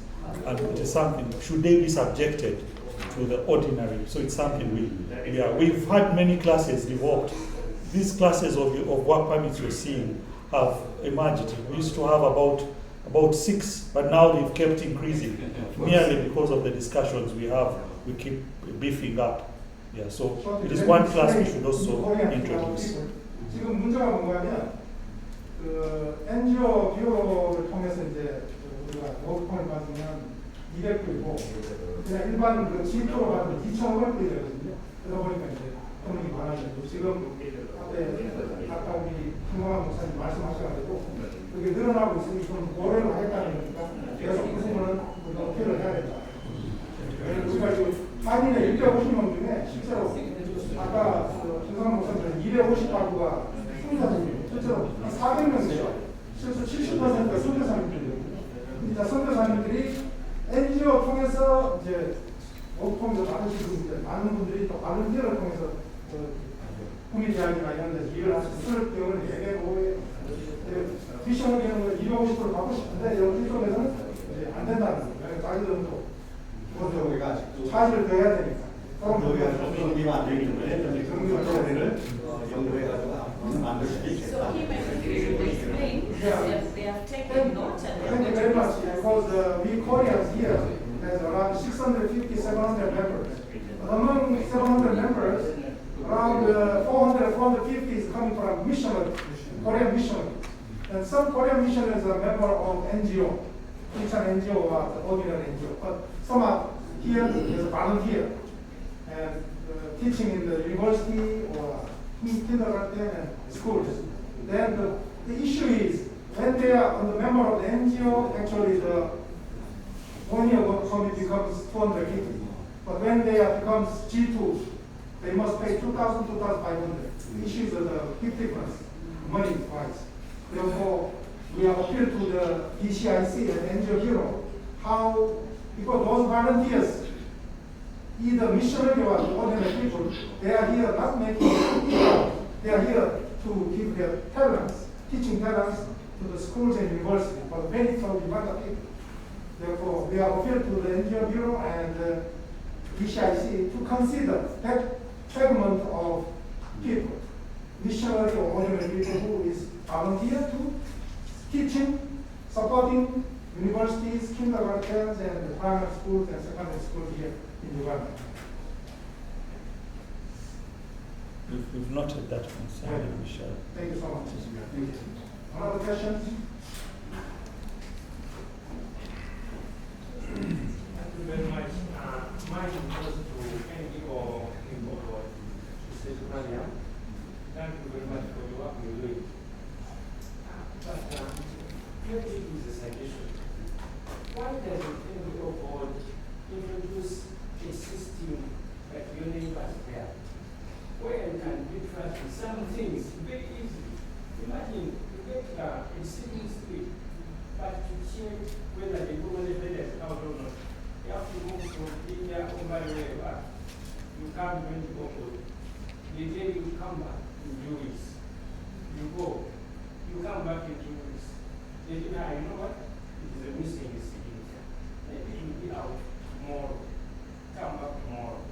You see that kind of process. Maybe if you introduce a certain system, like our brothers, so that someone can check, I know, the recommendation is out, then we can teach. Something like that can please work. Thank you very much. Thank you for that. I think we are in the process of automation. The NGO Bureau, it's not the NGO board, it's the NGO Bureau, is still in the process of automation. And of course, DCIC is already automated. That's why you can access these online and everything. We cannot do that until we are fully automated. Also, alongside that, we have a plan to open up branch offices so that even if you cannot access the automation, you can maybe move to a branch that is near you. So I think all this now will be handled after the rationalization process has been effected and the new offices have been set up, or the old offices, whichever way, and then we can have the automation continue and also the opening of the branch offices. So I'd like to apologize for the back and forth, but it's something that is already in the pipeline and something that we really want to get out of the way as soon as we can. 엔지오뷰로도 지금 오토메이션이 DCIC보다 덜 되어 있는데 좀 자동화가 되고 그다음에 그 브랜치도 많이 앞으로 연다고 그러면 왔다 갔다 하는 시간을 많이 줄이지 않을까. Thank you very much. I'm aware about an NGO which was registered in 2008 in Uganda. So at that time they were under Trustees Act, under Ministry of Land, if I'm understanding it correctly. Now the problem they are facing is they have to get it registered with URSP first to get it registered for NGO. Is it the mandatory process, or we can use that certificate of Ministry of Land and the Trustees Act and apply for NGO NGO certificate? Actually, all those NGOs that are under trustees are supposed to come with that incorporation, then we come to NGO, then we register. Okay, so it's not required to be registered first, because URSP, when you get registered, you start compliances with URSP, and this is obviously NGO is a not-profit organization and limited by guarantee. So that's why we don't want to register with URSP to start the compliances. So is it possible that based on that certificate of 2008 under Ministry of Land, we can get it registered? Yes, you can get it. Because first of all, the incorporation, that's where you get your legal name. Yes. So unless you have that certificate of incorporation, whether from URSP or that Trustees Incorporation Act, through the Trustees Incorporation Act, then you cannot come to review. We cannot register you unless you have that we are registered under Ministry of Labor. Yes, you can as well come to NGO. But what I am understanding is when you apply for NGO certificate or renewal of NGO certificate, they ask for URSP registration number. Is it right? I think those kept changing from that time, and even I think right now the registration of name or reservation of name is basically URSP, and you might have to register with URSP to make sure that your name is not being used by somebody else, or it has not been taken up, because I think 2008 is a long time before. You may go there and there's another entity using your name and you're not aware. So that is why when these new requirements come up, they come up after it has been thought through, or maybe it's a directive by government or something, like our colleagues are taking up new guidelines to maybe go and discuss. So you may find that from 2008 to now, a lot has changed. So yes, you will need that number, because now with the URSP you are applying online. So that number then gives us access into the certificate that you received. So we might have to do that because it's mandatory once it's on the requirements. Question to NGO뷰로. One registered NGO뷰로, NGO organization wants to purchase land or property. What are the requirements? One NGO, registered NGO, certified NGO wants to purchase land or property here in Uganda. What are the requirements for the NGO to do? Requirements. Can you explain? Now, unfortunately, we are two different government entities dealing with different mandates.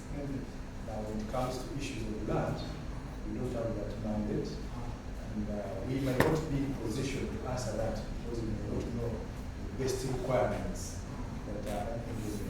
However, the little knowledge that we know about land in Uganda, for a foreigner, at least maybe like an NGO, there are different types of 49 years, 99 years, land tenure. I think the best one that suits you would be the leasehold. The leasehold that starts from 49 years to 99 years.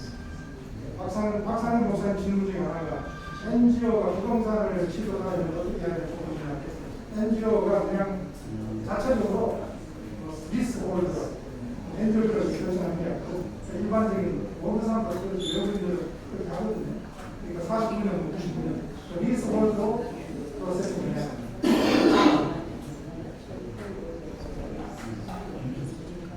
영주권 취득하는 몇 년짜리 영주권 얘기하는 거예요? 라이프타임 영주권. 라이프타임 영주권 취득이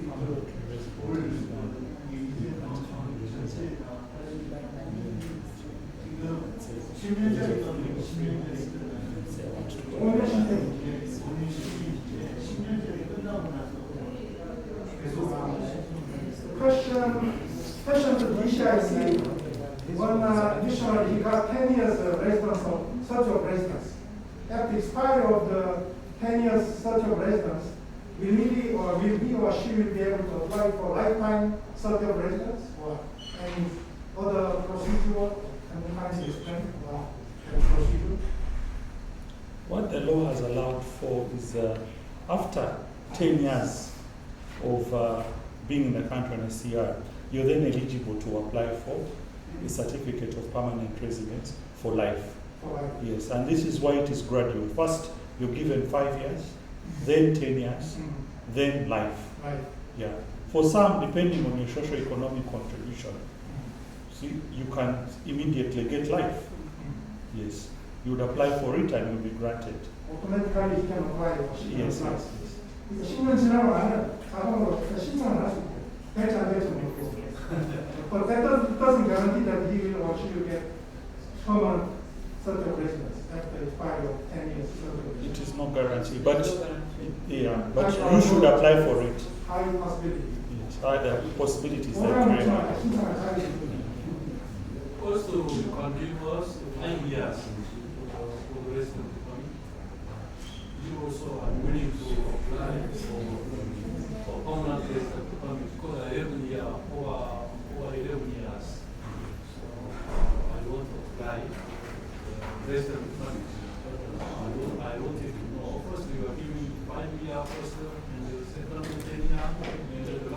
circumstances are unique. Depends on, like I told you, among other things, the level of investment, socio-economic contribution, yes, and what you want. What are you applying for? Because it might be that you want a certificate of permanent residence just for 5 years. Yeah, but you could, like you've said, have lived in the country 11 years, and for you what you want is life. You apply for it, and then they will look at the circumstances of your case. Yes. Every case is treated differently. Because one failed does not mean you will fail. Yes. Another general of the NGO, for the NGOs here, it takes too long time procedure for the renewal of the NGOs. So is there any guidance or advice how to make it short or fast?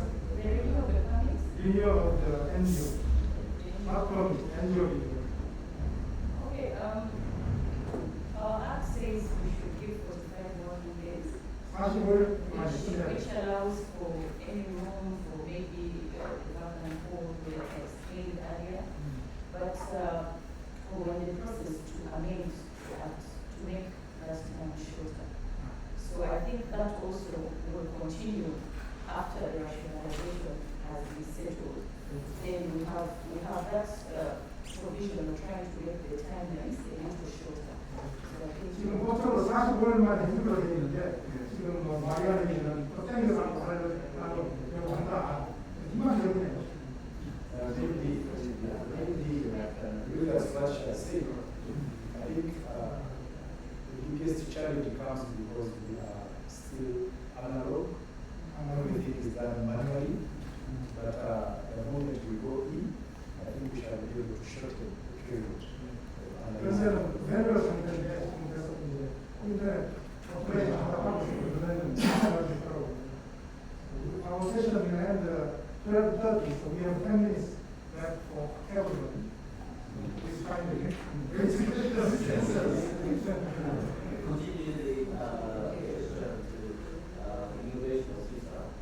So if I get an invitation to data from Rokas and maybe if I how much we are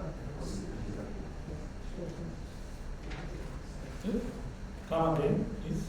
How much visa cost? The visa fees are prescribed by law, and it is a standard fee. Whether you're invited by a friend or a church or this, it is $50. It doesn't change for an ordinary visa. For a tourist visa, the East African tourist visa is $100. Yes, I mean, a continuous question. So if I get data from local church, right? Already I just to you, and then later I get how much it costs. What is the purpose of it? What are you coming to do in Uganda? Yes. Now it's every. How long are you going to be in Uganda? Just you said to me, the local church senior pastors right? And maybe 10 years, maybe 2 years. No, for you, how long are you going to be in Uganda? How many days in Uganda? I think it's 7 years now. No, when the church invites you, how long are you going to volunteer? How long are you going to volunteer for? Maybe 10 years. 10 years. Then you apply for work permit. When you apply for work permit. Work permit? Yes. Now? When you have the invitation. Now? Do you have the invitation from the church? Well, now I have a visa. And then you can change the local church. Yes, I understand. You want to change from one organization to another organization. Is that what you say? You're leaving another organization to another one, but you want to still work here. Yeah. Voluntarily. Then you will apply for work permit, G1. Under the church, you apply for under the church, the new church. $250 every year. Every year? $250.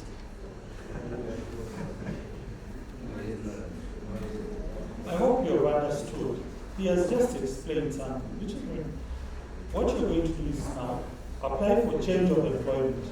It's actually a change of employment. Because initially the church that invited you was a foreign-owned church. Now you engage with a locally owned church. So now you're going to apply for change of employment from that foreign-owned church, now this locally owned church. But you will still be required as a foreign worker here to apply for a work permit. The change of employment as a what foreign worker. Are we together?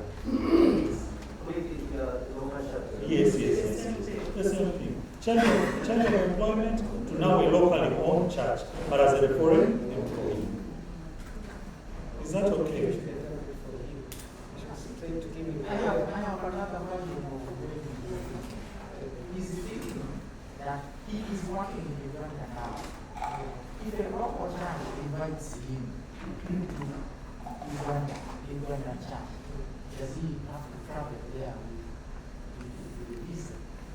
That's the question I'm thinking. The local church in Uganda or also A local church. He is here. Now, if a church in Karamoja invites him, does he have to go there with the visa? No, it's already in the country. He's already in the country, but if he's going to be engaged in any employment with that church, if he's going to be employed by that church, he will require work permit. The visa does not permit him to work, remember. So, yes, and that probably is where we need also to have clarity. Yes. Has he been working on a visa? If so, he has been doing so illegally. You see that? So he needs to get the proper facility for himself. We may move past the former place where he was working. Let's say he has been doing it illegally. Now let us look at a new state. This new arrangement with this new local church. The local church must register with NGO board. And I think it has their requirements there. And then the NGO must apply for a work permit for him as a foreign employee. You can't choose the visa you had in the foreign, the work permit you had in the foreign organization to work in the local church. No, he has to change. Yeah, that's what it is. The visa he has been working on is itself, that is an illegality. Visa does not permit you to work. But that will not been inconvenience, disturbed. You see something we can move past. But now you need to get a work permit under this new local church, the locally owned church. Get a work permit. You need to translate for the gentleman.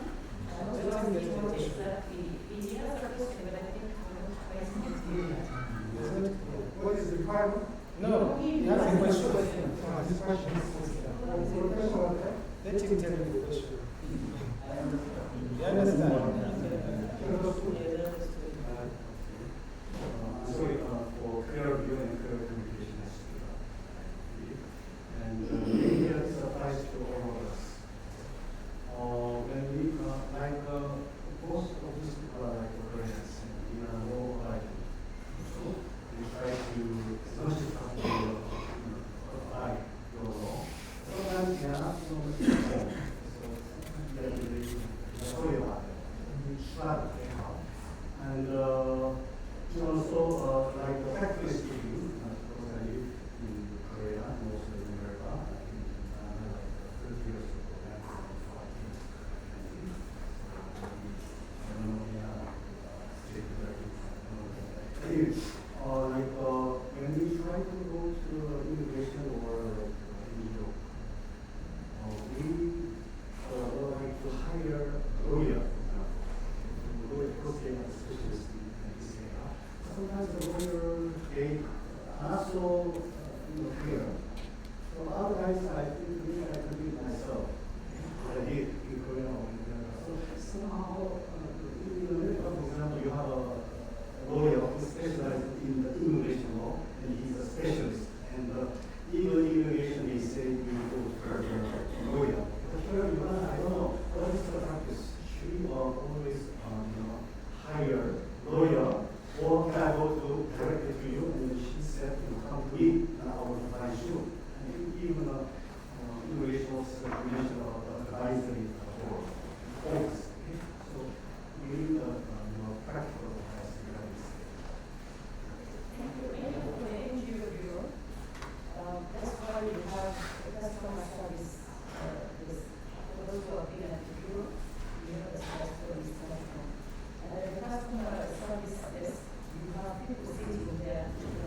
you using lawyers. Why? There are instances where the lawyer comes and says something different and portrays another information to the client. You have one here, the client comes and says the lawyer says that they asked me for 2 million shillings when it is not true. Or sometimes the lawyers, they don't bring the documents, then the client comes after so many months, and I'm here to follow up on my thing. And the client himself does not even have a receiving slip. So at the NGO bureau, we don't know you.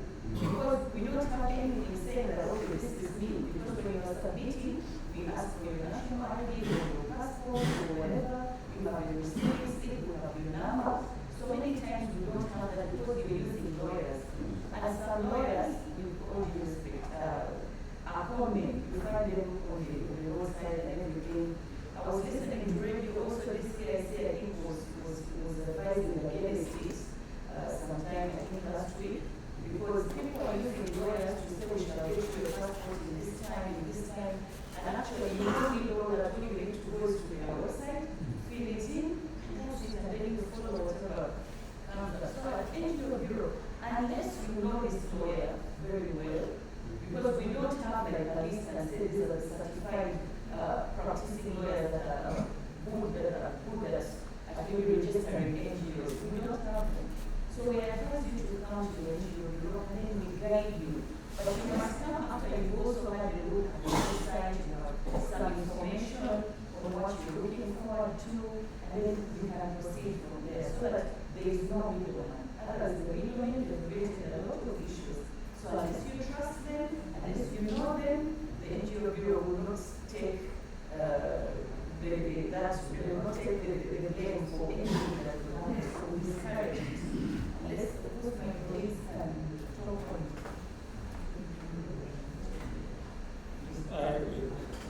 We totally agree with you. Most of our systems, most of our requirements for all the immigration facilities we offer are online, and the systems have been made so simple to the extent that we actually discourage people, clients from engaging agents, leave alone lawyers, probably they are technical, but middlemen. And actually, for most of information we share with a third party, this is private information. We always encourage you not to share your private information with a third party. And this is why we have made our systems bespoke, intended specifically for the individual, and to be so simple in such a way that you should be able to conform, to be able to do everything online. But then also the list of requirements are also there for you to look for, consult before you make an application. So really it is to discourage you, and to also say for us in our case, we also, I told you I come from the legal department, we offer legal advisory services, and we have a customer care desk, we have a public relations desk. You can call, you can come and engage with us if you want to consult on anything or be advised on anything. Thank you for clear, practical advice.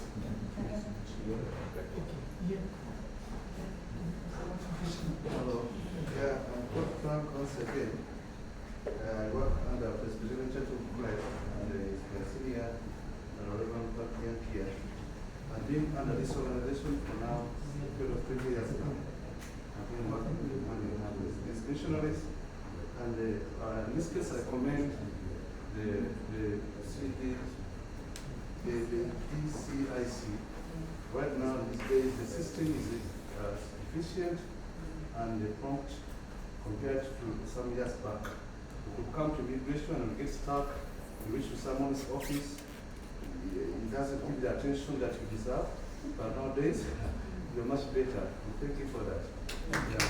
Now, when it comes to the other side of the NGO board, I'm still the same thing right now as I talk. I'm undergoing a renewal process for NGO, which is due to expire next year in around March.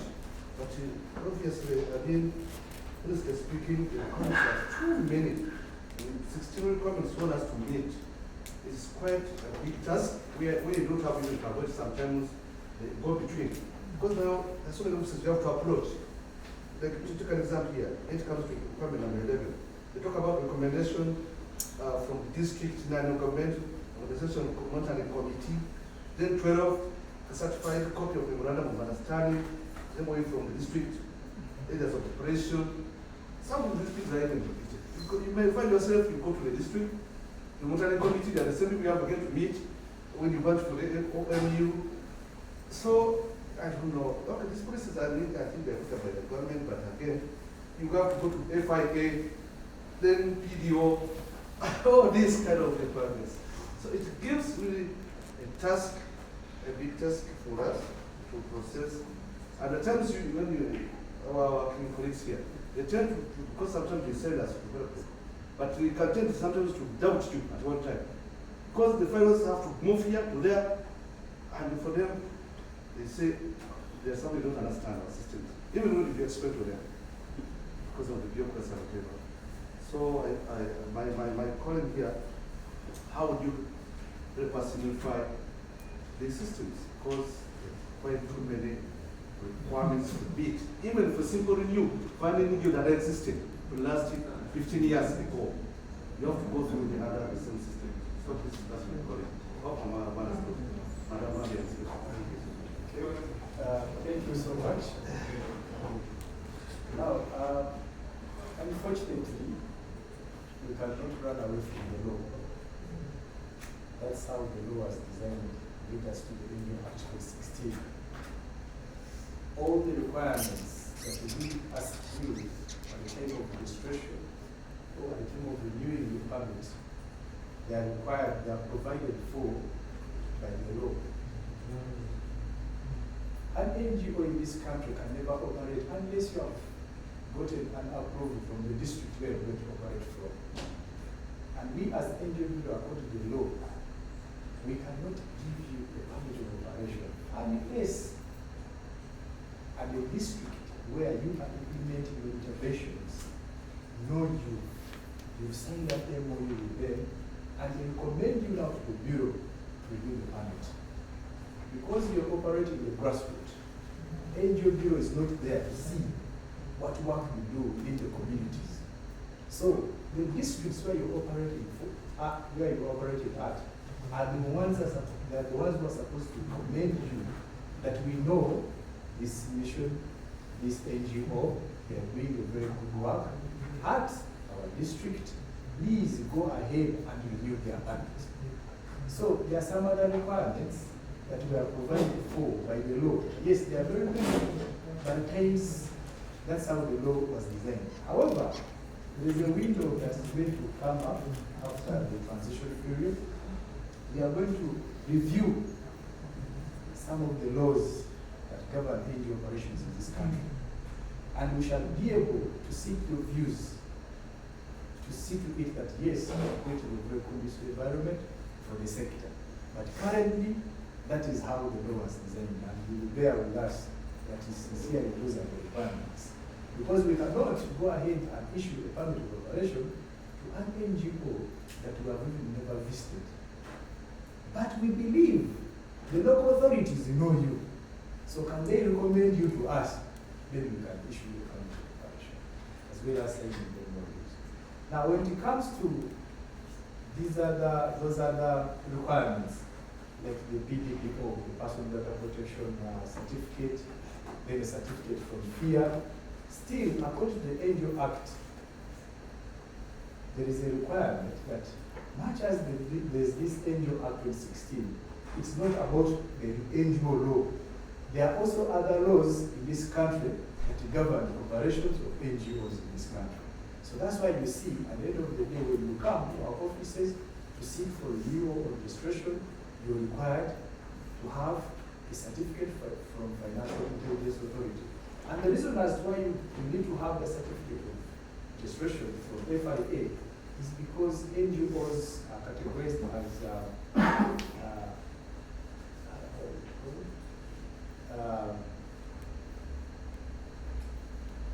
there's a way how FIA calls it. Not money laundering. Accountable persons. You're accountable person. So if you're an accountable person, then you're supposed to register with FIA. And NGOs are categorized under that. However, under the FATF laws, I think they are going to change. There is what we call recommendation 8, whereby NGOs will be given a window not to be accountable persons. So the moment that one is gazetted, we shall be able to request you now to put an FIA certificate as part of the requirements. Maybe just to add a little and also what you say, the NGO sector is one of the biggest sectors in this country, we must agree. And when you have people dealing with other people, because what NGOs are doing is basically giving a service to the people of this country, whether it's a service or something, you're dealing with other people. So once we've given you the go-ahead to go down there and handle this people in whatever section or department, whether in education or in health or whatever, it's important for us to know fully that you can be trusted to actually engage. So that's why you see these requirements are many. They may look many, but for us to clearly do our due diligence and to make sure that all these things are in order, you must have all these. That's why you think it's, but for somebody, you can just imagine if perhaps you registered an NGO and tomorrow you heard that they were engaged in a terrorist activity somewhere, just because maybe we didn't take the initiative, then the blame will fall back to the NGOBuro. At that time, even you, the NGOs, won't stand with us and say, no, we know they do a good job. So it's important to try and follow these requirements by book, so that at least you're safe, we are safe, and the people we are serving, or the country we are serving, is also safe. Just to put it like that. Thank you. And finally, Mr. Atwain Alan will come to stage. He circulated already a small booklet, a brief overview of the tax compliance and dispute resolution processes to use expertise. Another one? One NGO? No, for URA. I want URA. Mr. Alan Atwain will come to the stage. He will explain. There. He will explain about his booklet. No, I want to raise that issue about URA. Maybe he has an expert. I want to present URA. He's not the president of URA, but he is expertise in tax compliance and dispute resolution process. These are the reader to this booklet, clearly mentioned.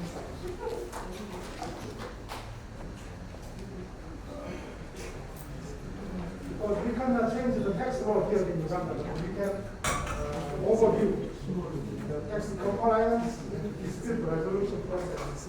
When the people competent service providers, network associates. Ladies and gentlemen, good afternoon.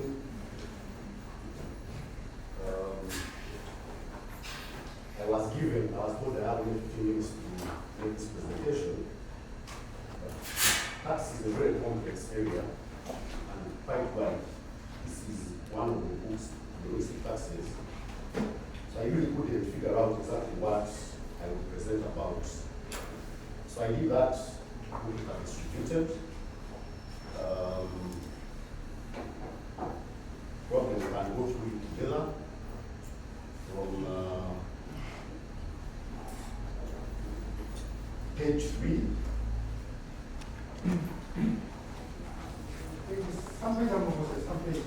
Page 3 highlights the tax laws that govern our tax regime.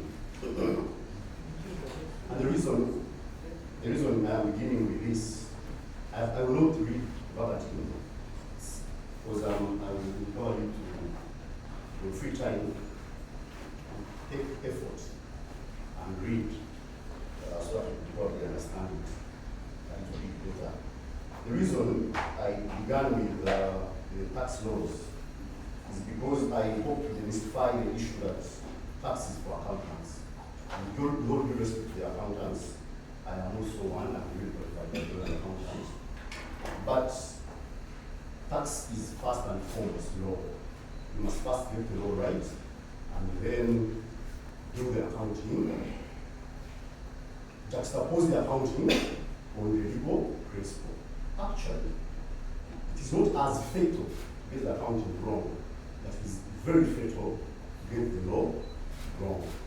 Just a few minutes we went for a break, my brother was saying, we are NGO, that we pay tax. I said, simple. You have a written rule from the Federal Authority that exempts you from income tax, and they don't. So when you read the law, it actually says you must get the written ruling, and that is case law, the effect. When we go to page 4, because Uganda operates a self-assessment system, you're expected to compute this tax, make your return yourself, pay the due taxes by the due dates. So it's for yourself. So I've highlighted the returns depending on which sector you're in. I've highlighted what is expected of you to be compliant. When we go to page 5 and page 6, page 5 and page 6, I am bringing it to our attention that even when the self-assessment regime, there can be what's called the tax audit triggers. Somebody looks through your returns or has third-party information that triggers where you want to understand the tax affairs better, and that results in usually a tax audit and or a tax investigation. The difference usually is that the tax audit is basically meant to make you comply, but usually a tax investigation may even end up being holding you criminally liable for tax evasion. There's a simple advisory on page 6 that you avoid self-representation because of the nature of how complex tax is. When we go to page 7,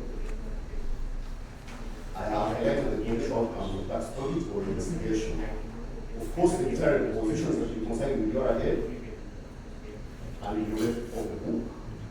The other potential outcome could be that there is an additional assessment, or God forbid, is that you will be criminally liable and you be prosecuted. So, for the purpose of this discussion, I will dwell mainly on the additional assessments. So on page 8, the penal taxes. If you fail to do this, this is the penal tax that is applicable. Then when you go to page 9, I have tackled the tax offenses and result and monetary fines and imprisonment terms. That this is on condition that you have been tried by a competent court and has found you liable. The does not have a right to put this monetary fine or imprisonment term on you. So I think you see so many cases in the newspapers of late of tax evaders being tried at the corruption court. And something as basic as failure to maintain proper records for 5 years without you up to 6 years in prison. That is how tax is quite coercive. So when you go to page 10, if you are raises an additional assessment from you, we consider that now a tax dispute. You have now entered the dispute phase. So how do you resolve a tax dispute? Resolve a tax dispute by objecting. You must object. That's the first procedure. Again, I want to highlight a few things on the objection. It is important. The system of URA doesn't bring out what the law requires you to give clear reasons for objection. Now, this is usually a problem. Somebody just objects to the system, doesn't put it up in a letter, that gives the reasons for the objection. God forbid, the objection not be allowed, and you proceed to tax abuse tribunal. You are constrained to reasons you raise at objection. You cannot raise new grounds. So that stage of objection is extremely very important in preparation for the worst case scenario. If you do not resolve your issues with your objection decision, you have two alternatives. Concurrent alternatives. One is to apply for that dispute resolution. And this application must be done or made within 7 days from the date notified of rejection decision. Concurrently, you should apply within 30 days to the tax appeals tribunal. However, this is also probably something important to note. Just a few, on 6th September, CAT delivered a ruling in a certain case called, I don't know, Times versus URA, where it said no. Even when the law says 30 days within which to respond, within which you should apply to that. The fact that this person went to FDR and did not deliver the decision within the time period given, it's okay. The FDR process is open, but the court did not give it within 30 days. This person relied on more and therefore was able to meet the timeline to go to TAP. And so he allowed the application even beyond the 30 days mandatory period. The law allows it, but I'm not going to do that significantly. But it brings out the fact that tax law is evolves very fast. And for example, in that case now you see there is a contradiction between what you read in the Act and what the court is saying. So you really, your tax advisor that it's also up to speed. Another important point in order for the tax administration is that before your application is hard, you must pay 30% of tax disputes. If you are satisfied with the decision of the tribunal, I advise you that as much as possible, set the matter of mediation as that. Then you apply your appeal to the High Court. But this appeal to the High Court is purely on matters of law. If they are mathematical matters, then that is the final court. You only go to the higher courts, only on matters of law. Then you satisfy your appeal and then the Supreme Court. On page 12, I have highlighted the enforcement mechanisms that URA can use with unpaid tax. Yes. Then eventually, the question is what next? Tax is quite intimidating. My brothers and sisters here seem intimidating with you, but when you get URA, it's extremely tough. It's extremely tough, actually. It gets me angry. Oftentimes, clients break down in my office, they cry, they collapse. Recently, somebody, an engineer of 12 years, spoke and said, what do I tell my family, what do I tell my wife and my children? For 20 years of engineering, I am losing it all. And this is because Ugandan taxpayers, inclusive of all of us, because in Uganda, don't do proactive tax planning. Use a laissez-faire approach in everything when they handle tax matters. Only for the taxman to come knocking and it's too late to mitigate tax risks. So the question I think that we are all looking for is with all this high-handedness of URA. The taxman has never been loved. In the Bible, when Jesus said he's going to the taxman's home, everybody was happy now that Jesus is going to the sinner's home. So since the beginning of times, the taxman has never been loved.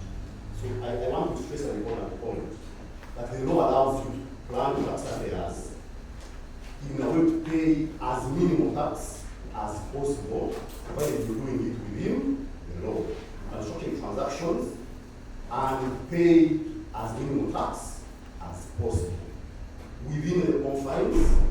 So this is a tax avoidance, then is a tax evasion. Those are totally different things. But it takes a lot of meticulousness to actually structure a transaction to minimize tax liability. Then, for my brothers and sisters in the NGO world, in 2015, I have given an advisory, senior advisory on income tax exemption. Because oftentimes, two things usually mark with NGOs. Either they become a charity organization but also carry on a profitable venture which is not necessarily for the entire benefit of the organization. So it crosses from being a charity organization to actually a business. You can't do both. You can't do both. I'm saying that. Secondly, for you to be income tax exempt, you must have written your holding. You can do everything correct, but unless you have applied to the Commissioner General, the Commissioner General has given you that written ruling, then you are as good as tax-paying, non-income tax exempt taxpayer.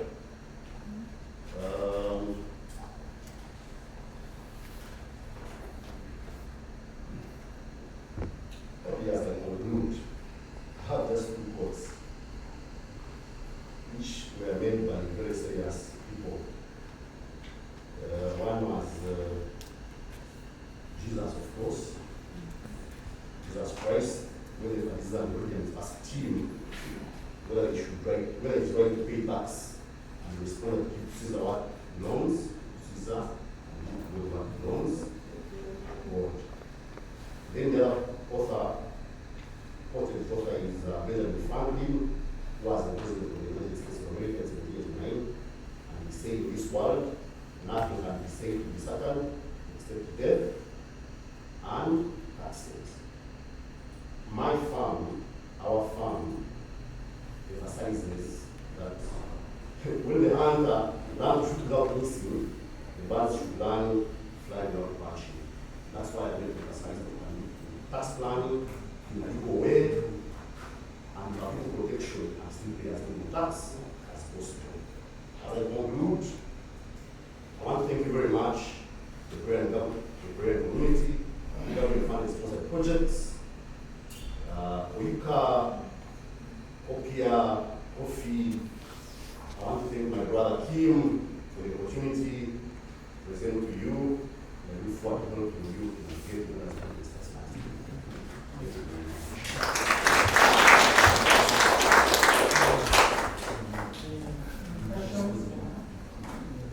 Now, before I answer questions, I have some caution to make.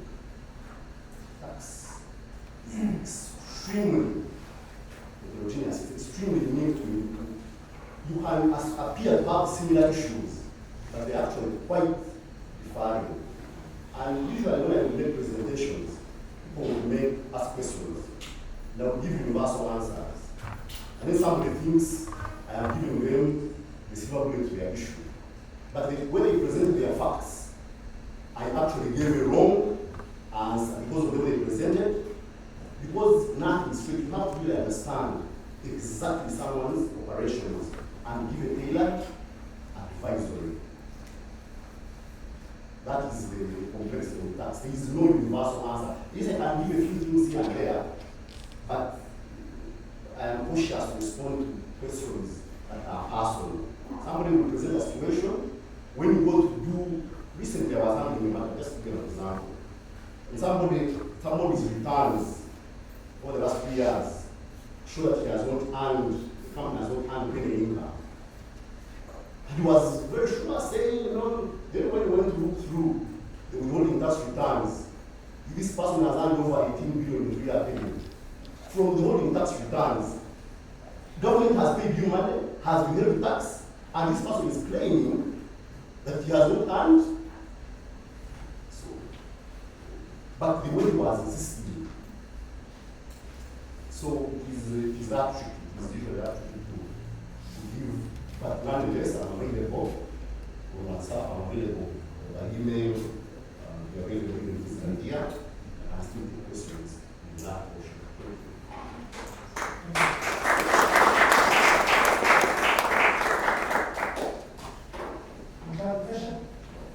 Thank you.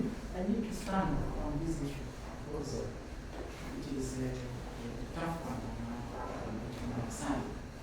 I am one of the NGO representatives in this country. And number one, I agree with your presentation that tax is a necessary evil that we must comply with. But I don't agree somewhere where you say that NGOs are not supposed to do activity that creates income to the organization. Because then how do you finance that? and the NGO is here. They are the ones that encourage us to do some activity that brings income for us to be able to finance our organization. And then the other thing, it is right to pay tax following the right procedure. We imported an equipment at 40 days now. I think maybe for the benefit of the members, we do not have a written ruling that you can just Yes, that is you true. know, I can read for you the law. That is true, but I want to give that scenario for you to be able to. The issue is that, like I said, this issue is that you do not have a written ruling. You are on the wrong side of the law. I want to give a No scenario. matter what you explain, unfortunately, the issue is you are on the wrong side of the law, but you can proceed. Okay. We imported an equipment from India. This equipment is an agricultural value addition equipment that the president says that you should be able to use some of these equipments to skill Ugandans. And that is the direction that we're importing this equipment from, to skill the youth so that they can be able to earn income through the knowledge they get from our training institution. One of the things is we followed the procedure that we were guided by tax consultants like you. They say, please get a recommendation from the area that you operate with NGO, which we got the recommendation from Wakiso district, recommending for a tax waiver for that equipment for us to clear it. The equipment arrived, we submitted all the documents, we wrote to URA commissioner. URA commissioner objected and rejected our request for a tax waiver. We had to pay to the tune of 21 million shillings in tax for an equipment that is agricultural, that is value addition, that the law says should be clear and should be given a tax waiver. So then, who was it around? Was it us? Was it you? I cannot answer that. I am not competent to be an educator. But like I said, for the fight for income assistance, you can do everything right as an NGO, as a charity organization. But unless you have a written ruling from the Commission of Germany, you don't qualify. You can do everything right, but you must know says this is the right place to invest. And I can give you a free advisory on that, with all the law and the case what has been decided on the matter. That's the point I'm emphasizing. That for you, that you are narrating this wrong should have been narrated in a letter to URA when at the time you were applying for income tax exemption, not after the importation, and all goes back to our tax plan. The other question we first asked us, these are not the ones. This was decided in the case of Yunus, Social Business Foundation in Uganda, versus URA application number 79, 2020. The definition of the term is charity, and charity is preferred organization operated exclusively for charitable purposes, and not organization operated for both charitable and business purposes. It follows therefore, the organization operated for both business and charitable purposes is not referred as a charitable organization. First of section 2BB, section 1B of the Act, and we are holding not entitled tax exemption status. Like I said, probably doing business and the profits are entirely from charitable organization. Probably then we would qualify. It's highly subjective. It's a very highly subjective test that every case has to be looked at on its own merits. And my advice is, and I have free advice for you, for your NGO, on that tax exemption status, that if you want to pursue. But I must understand your affairs properly, so you will not qualify, or you don't. So we give it a trial and go to the court. The other issue is that it could be an NGO and is doing or perceived to be doing, my brothers here will answer, and I don't want to go that direction.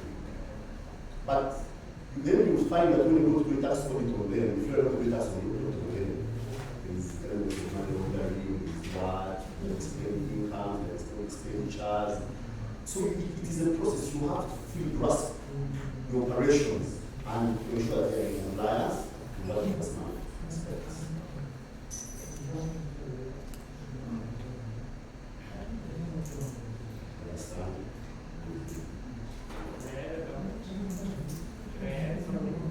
I think, if I'm not wrong, you are a bit confused with the taxes when you are saying that you have imported a machinery, you paid import duty, VAT, and withholding tax.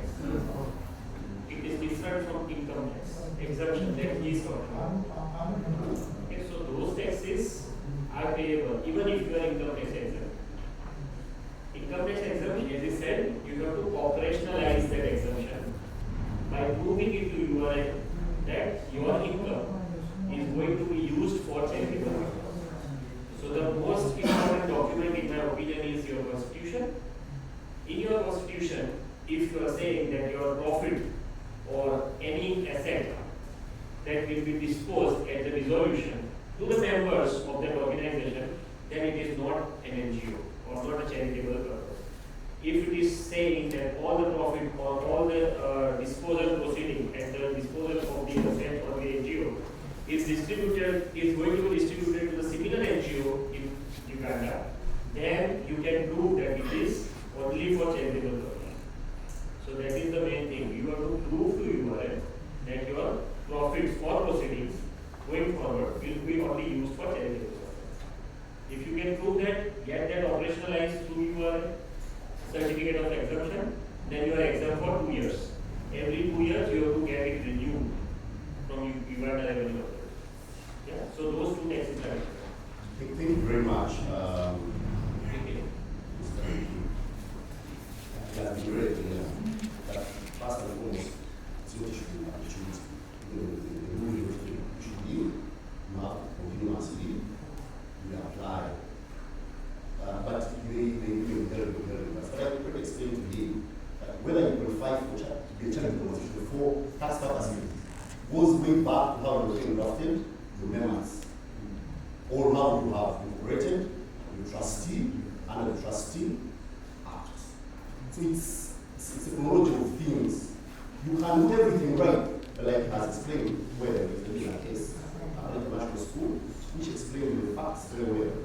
In your members, you can actually, members can make up sort of this and share the profits. Does that then become compensation for tax purposes? Just in the report, no. So how you draft the members also is important. And it has given you free advisory that you say at the resolution, this, whatever assets owned by the company are given away at a similar charitable.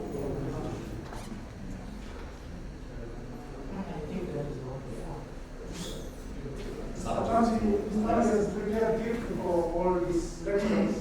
So please come on the stage to give our gifts for the personal people, including this artwork.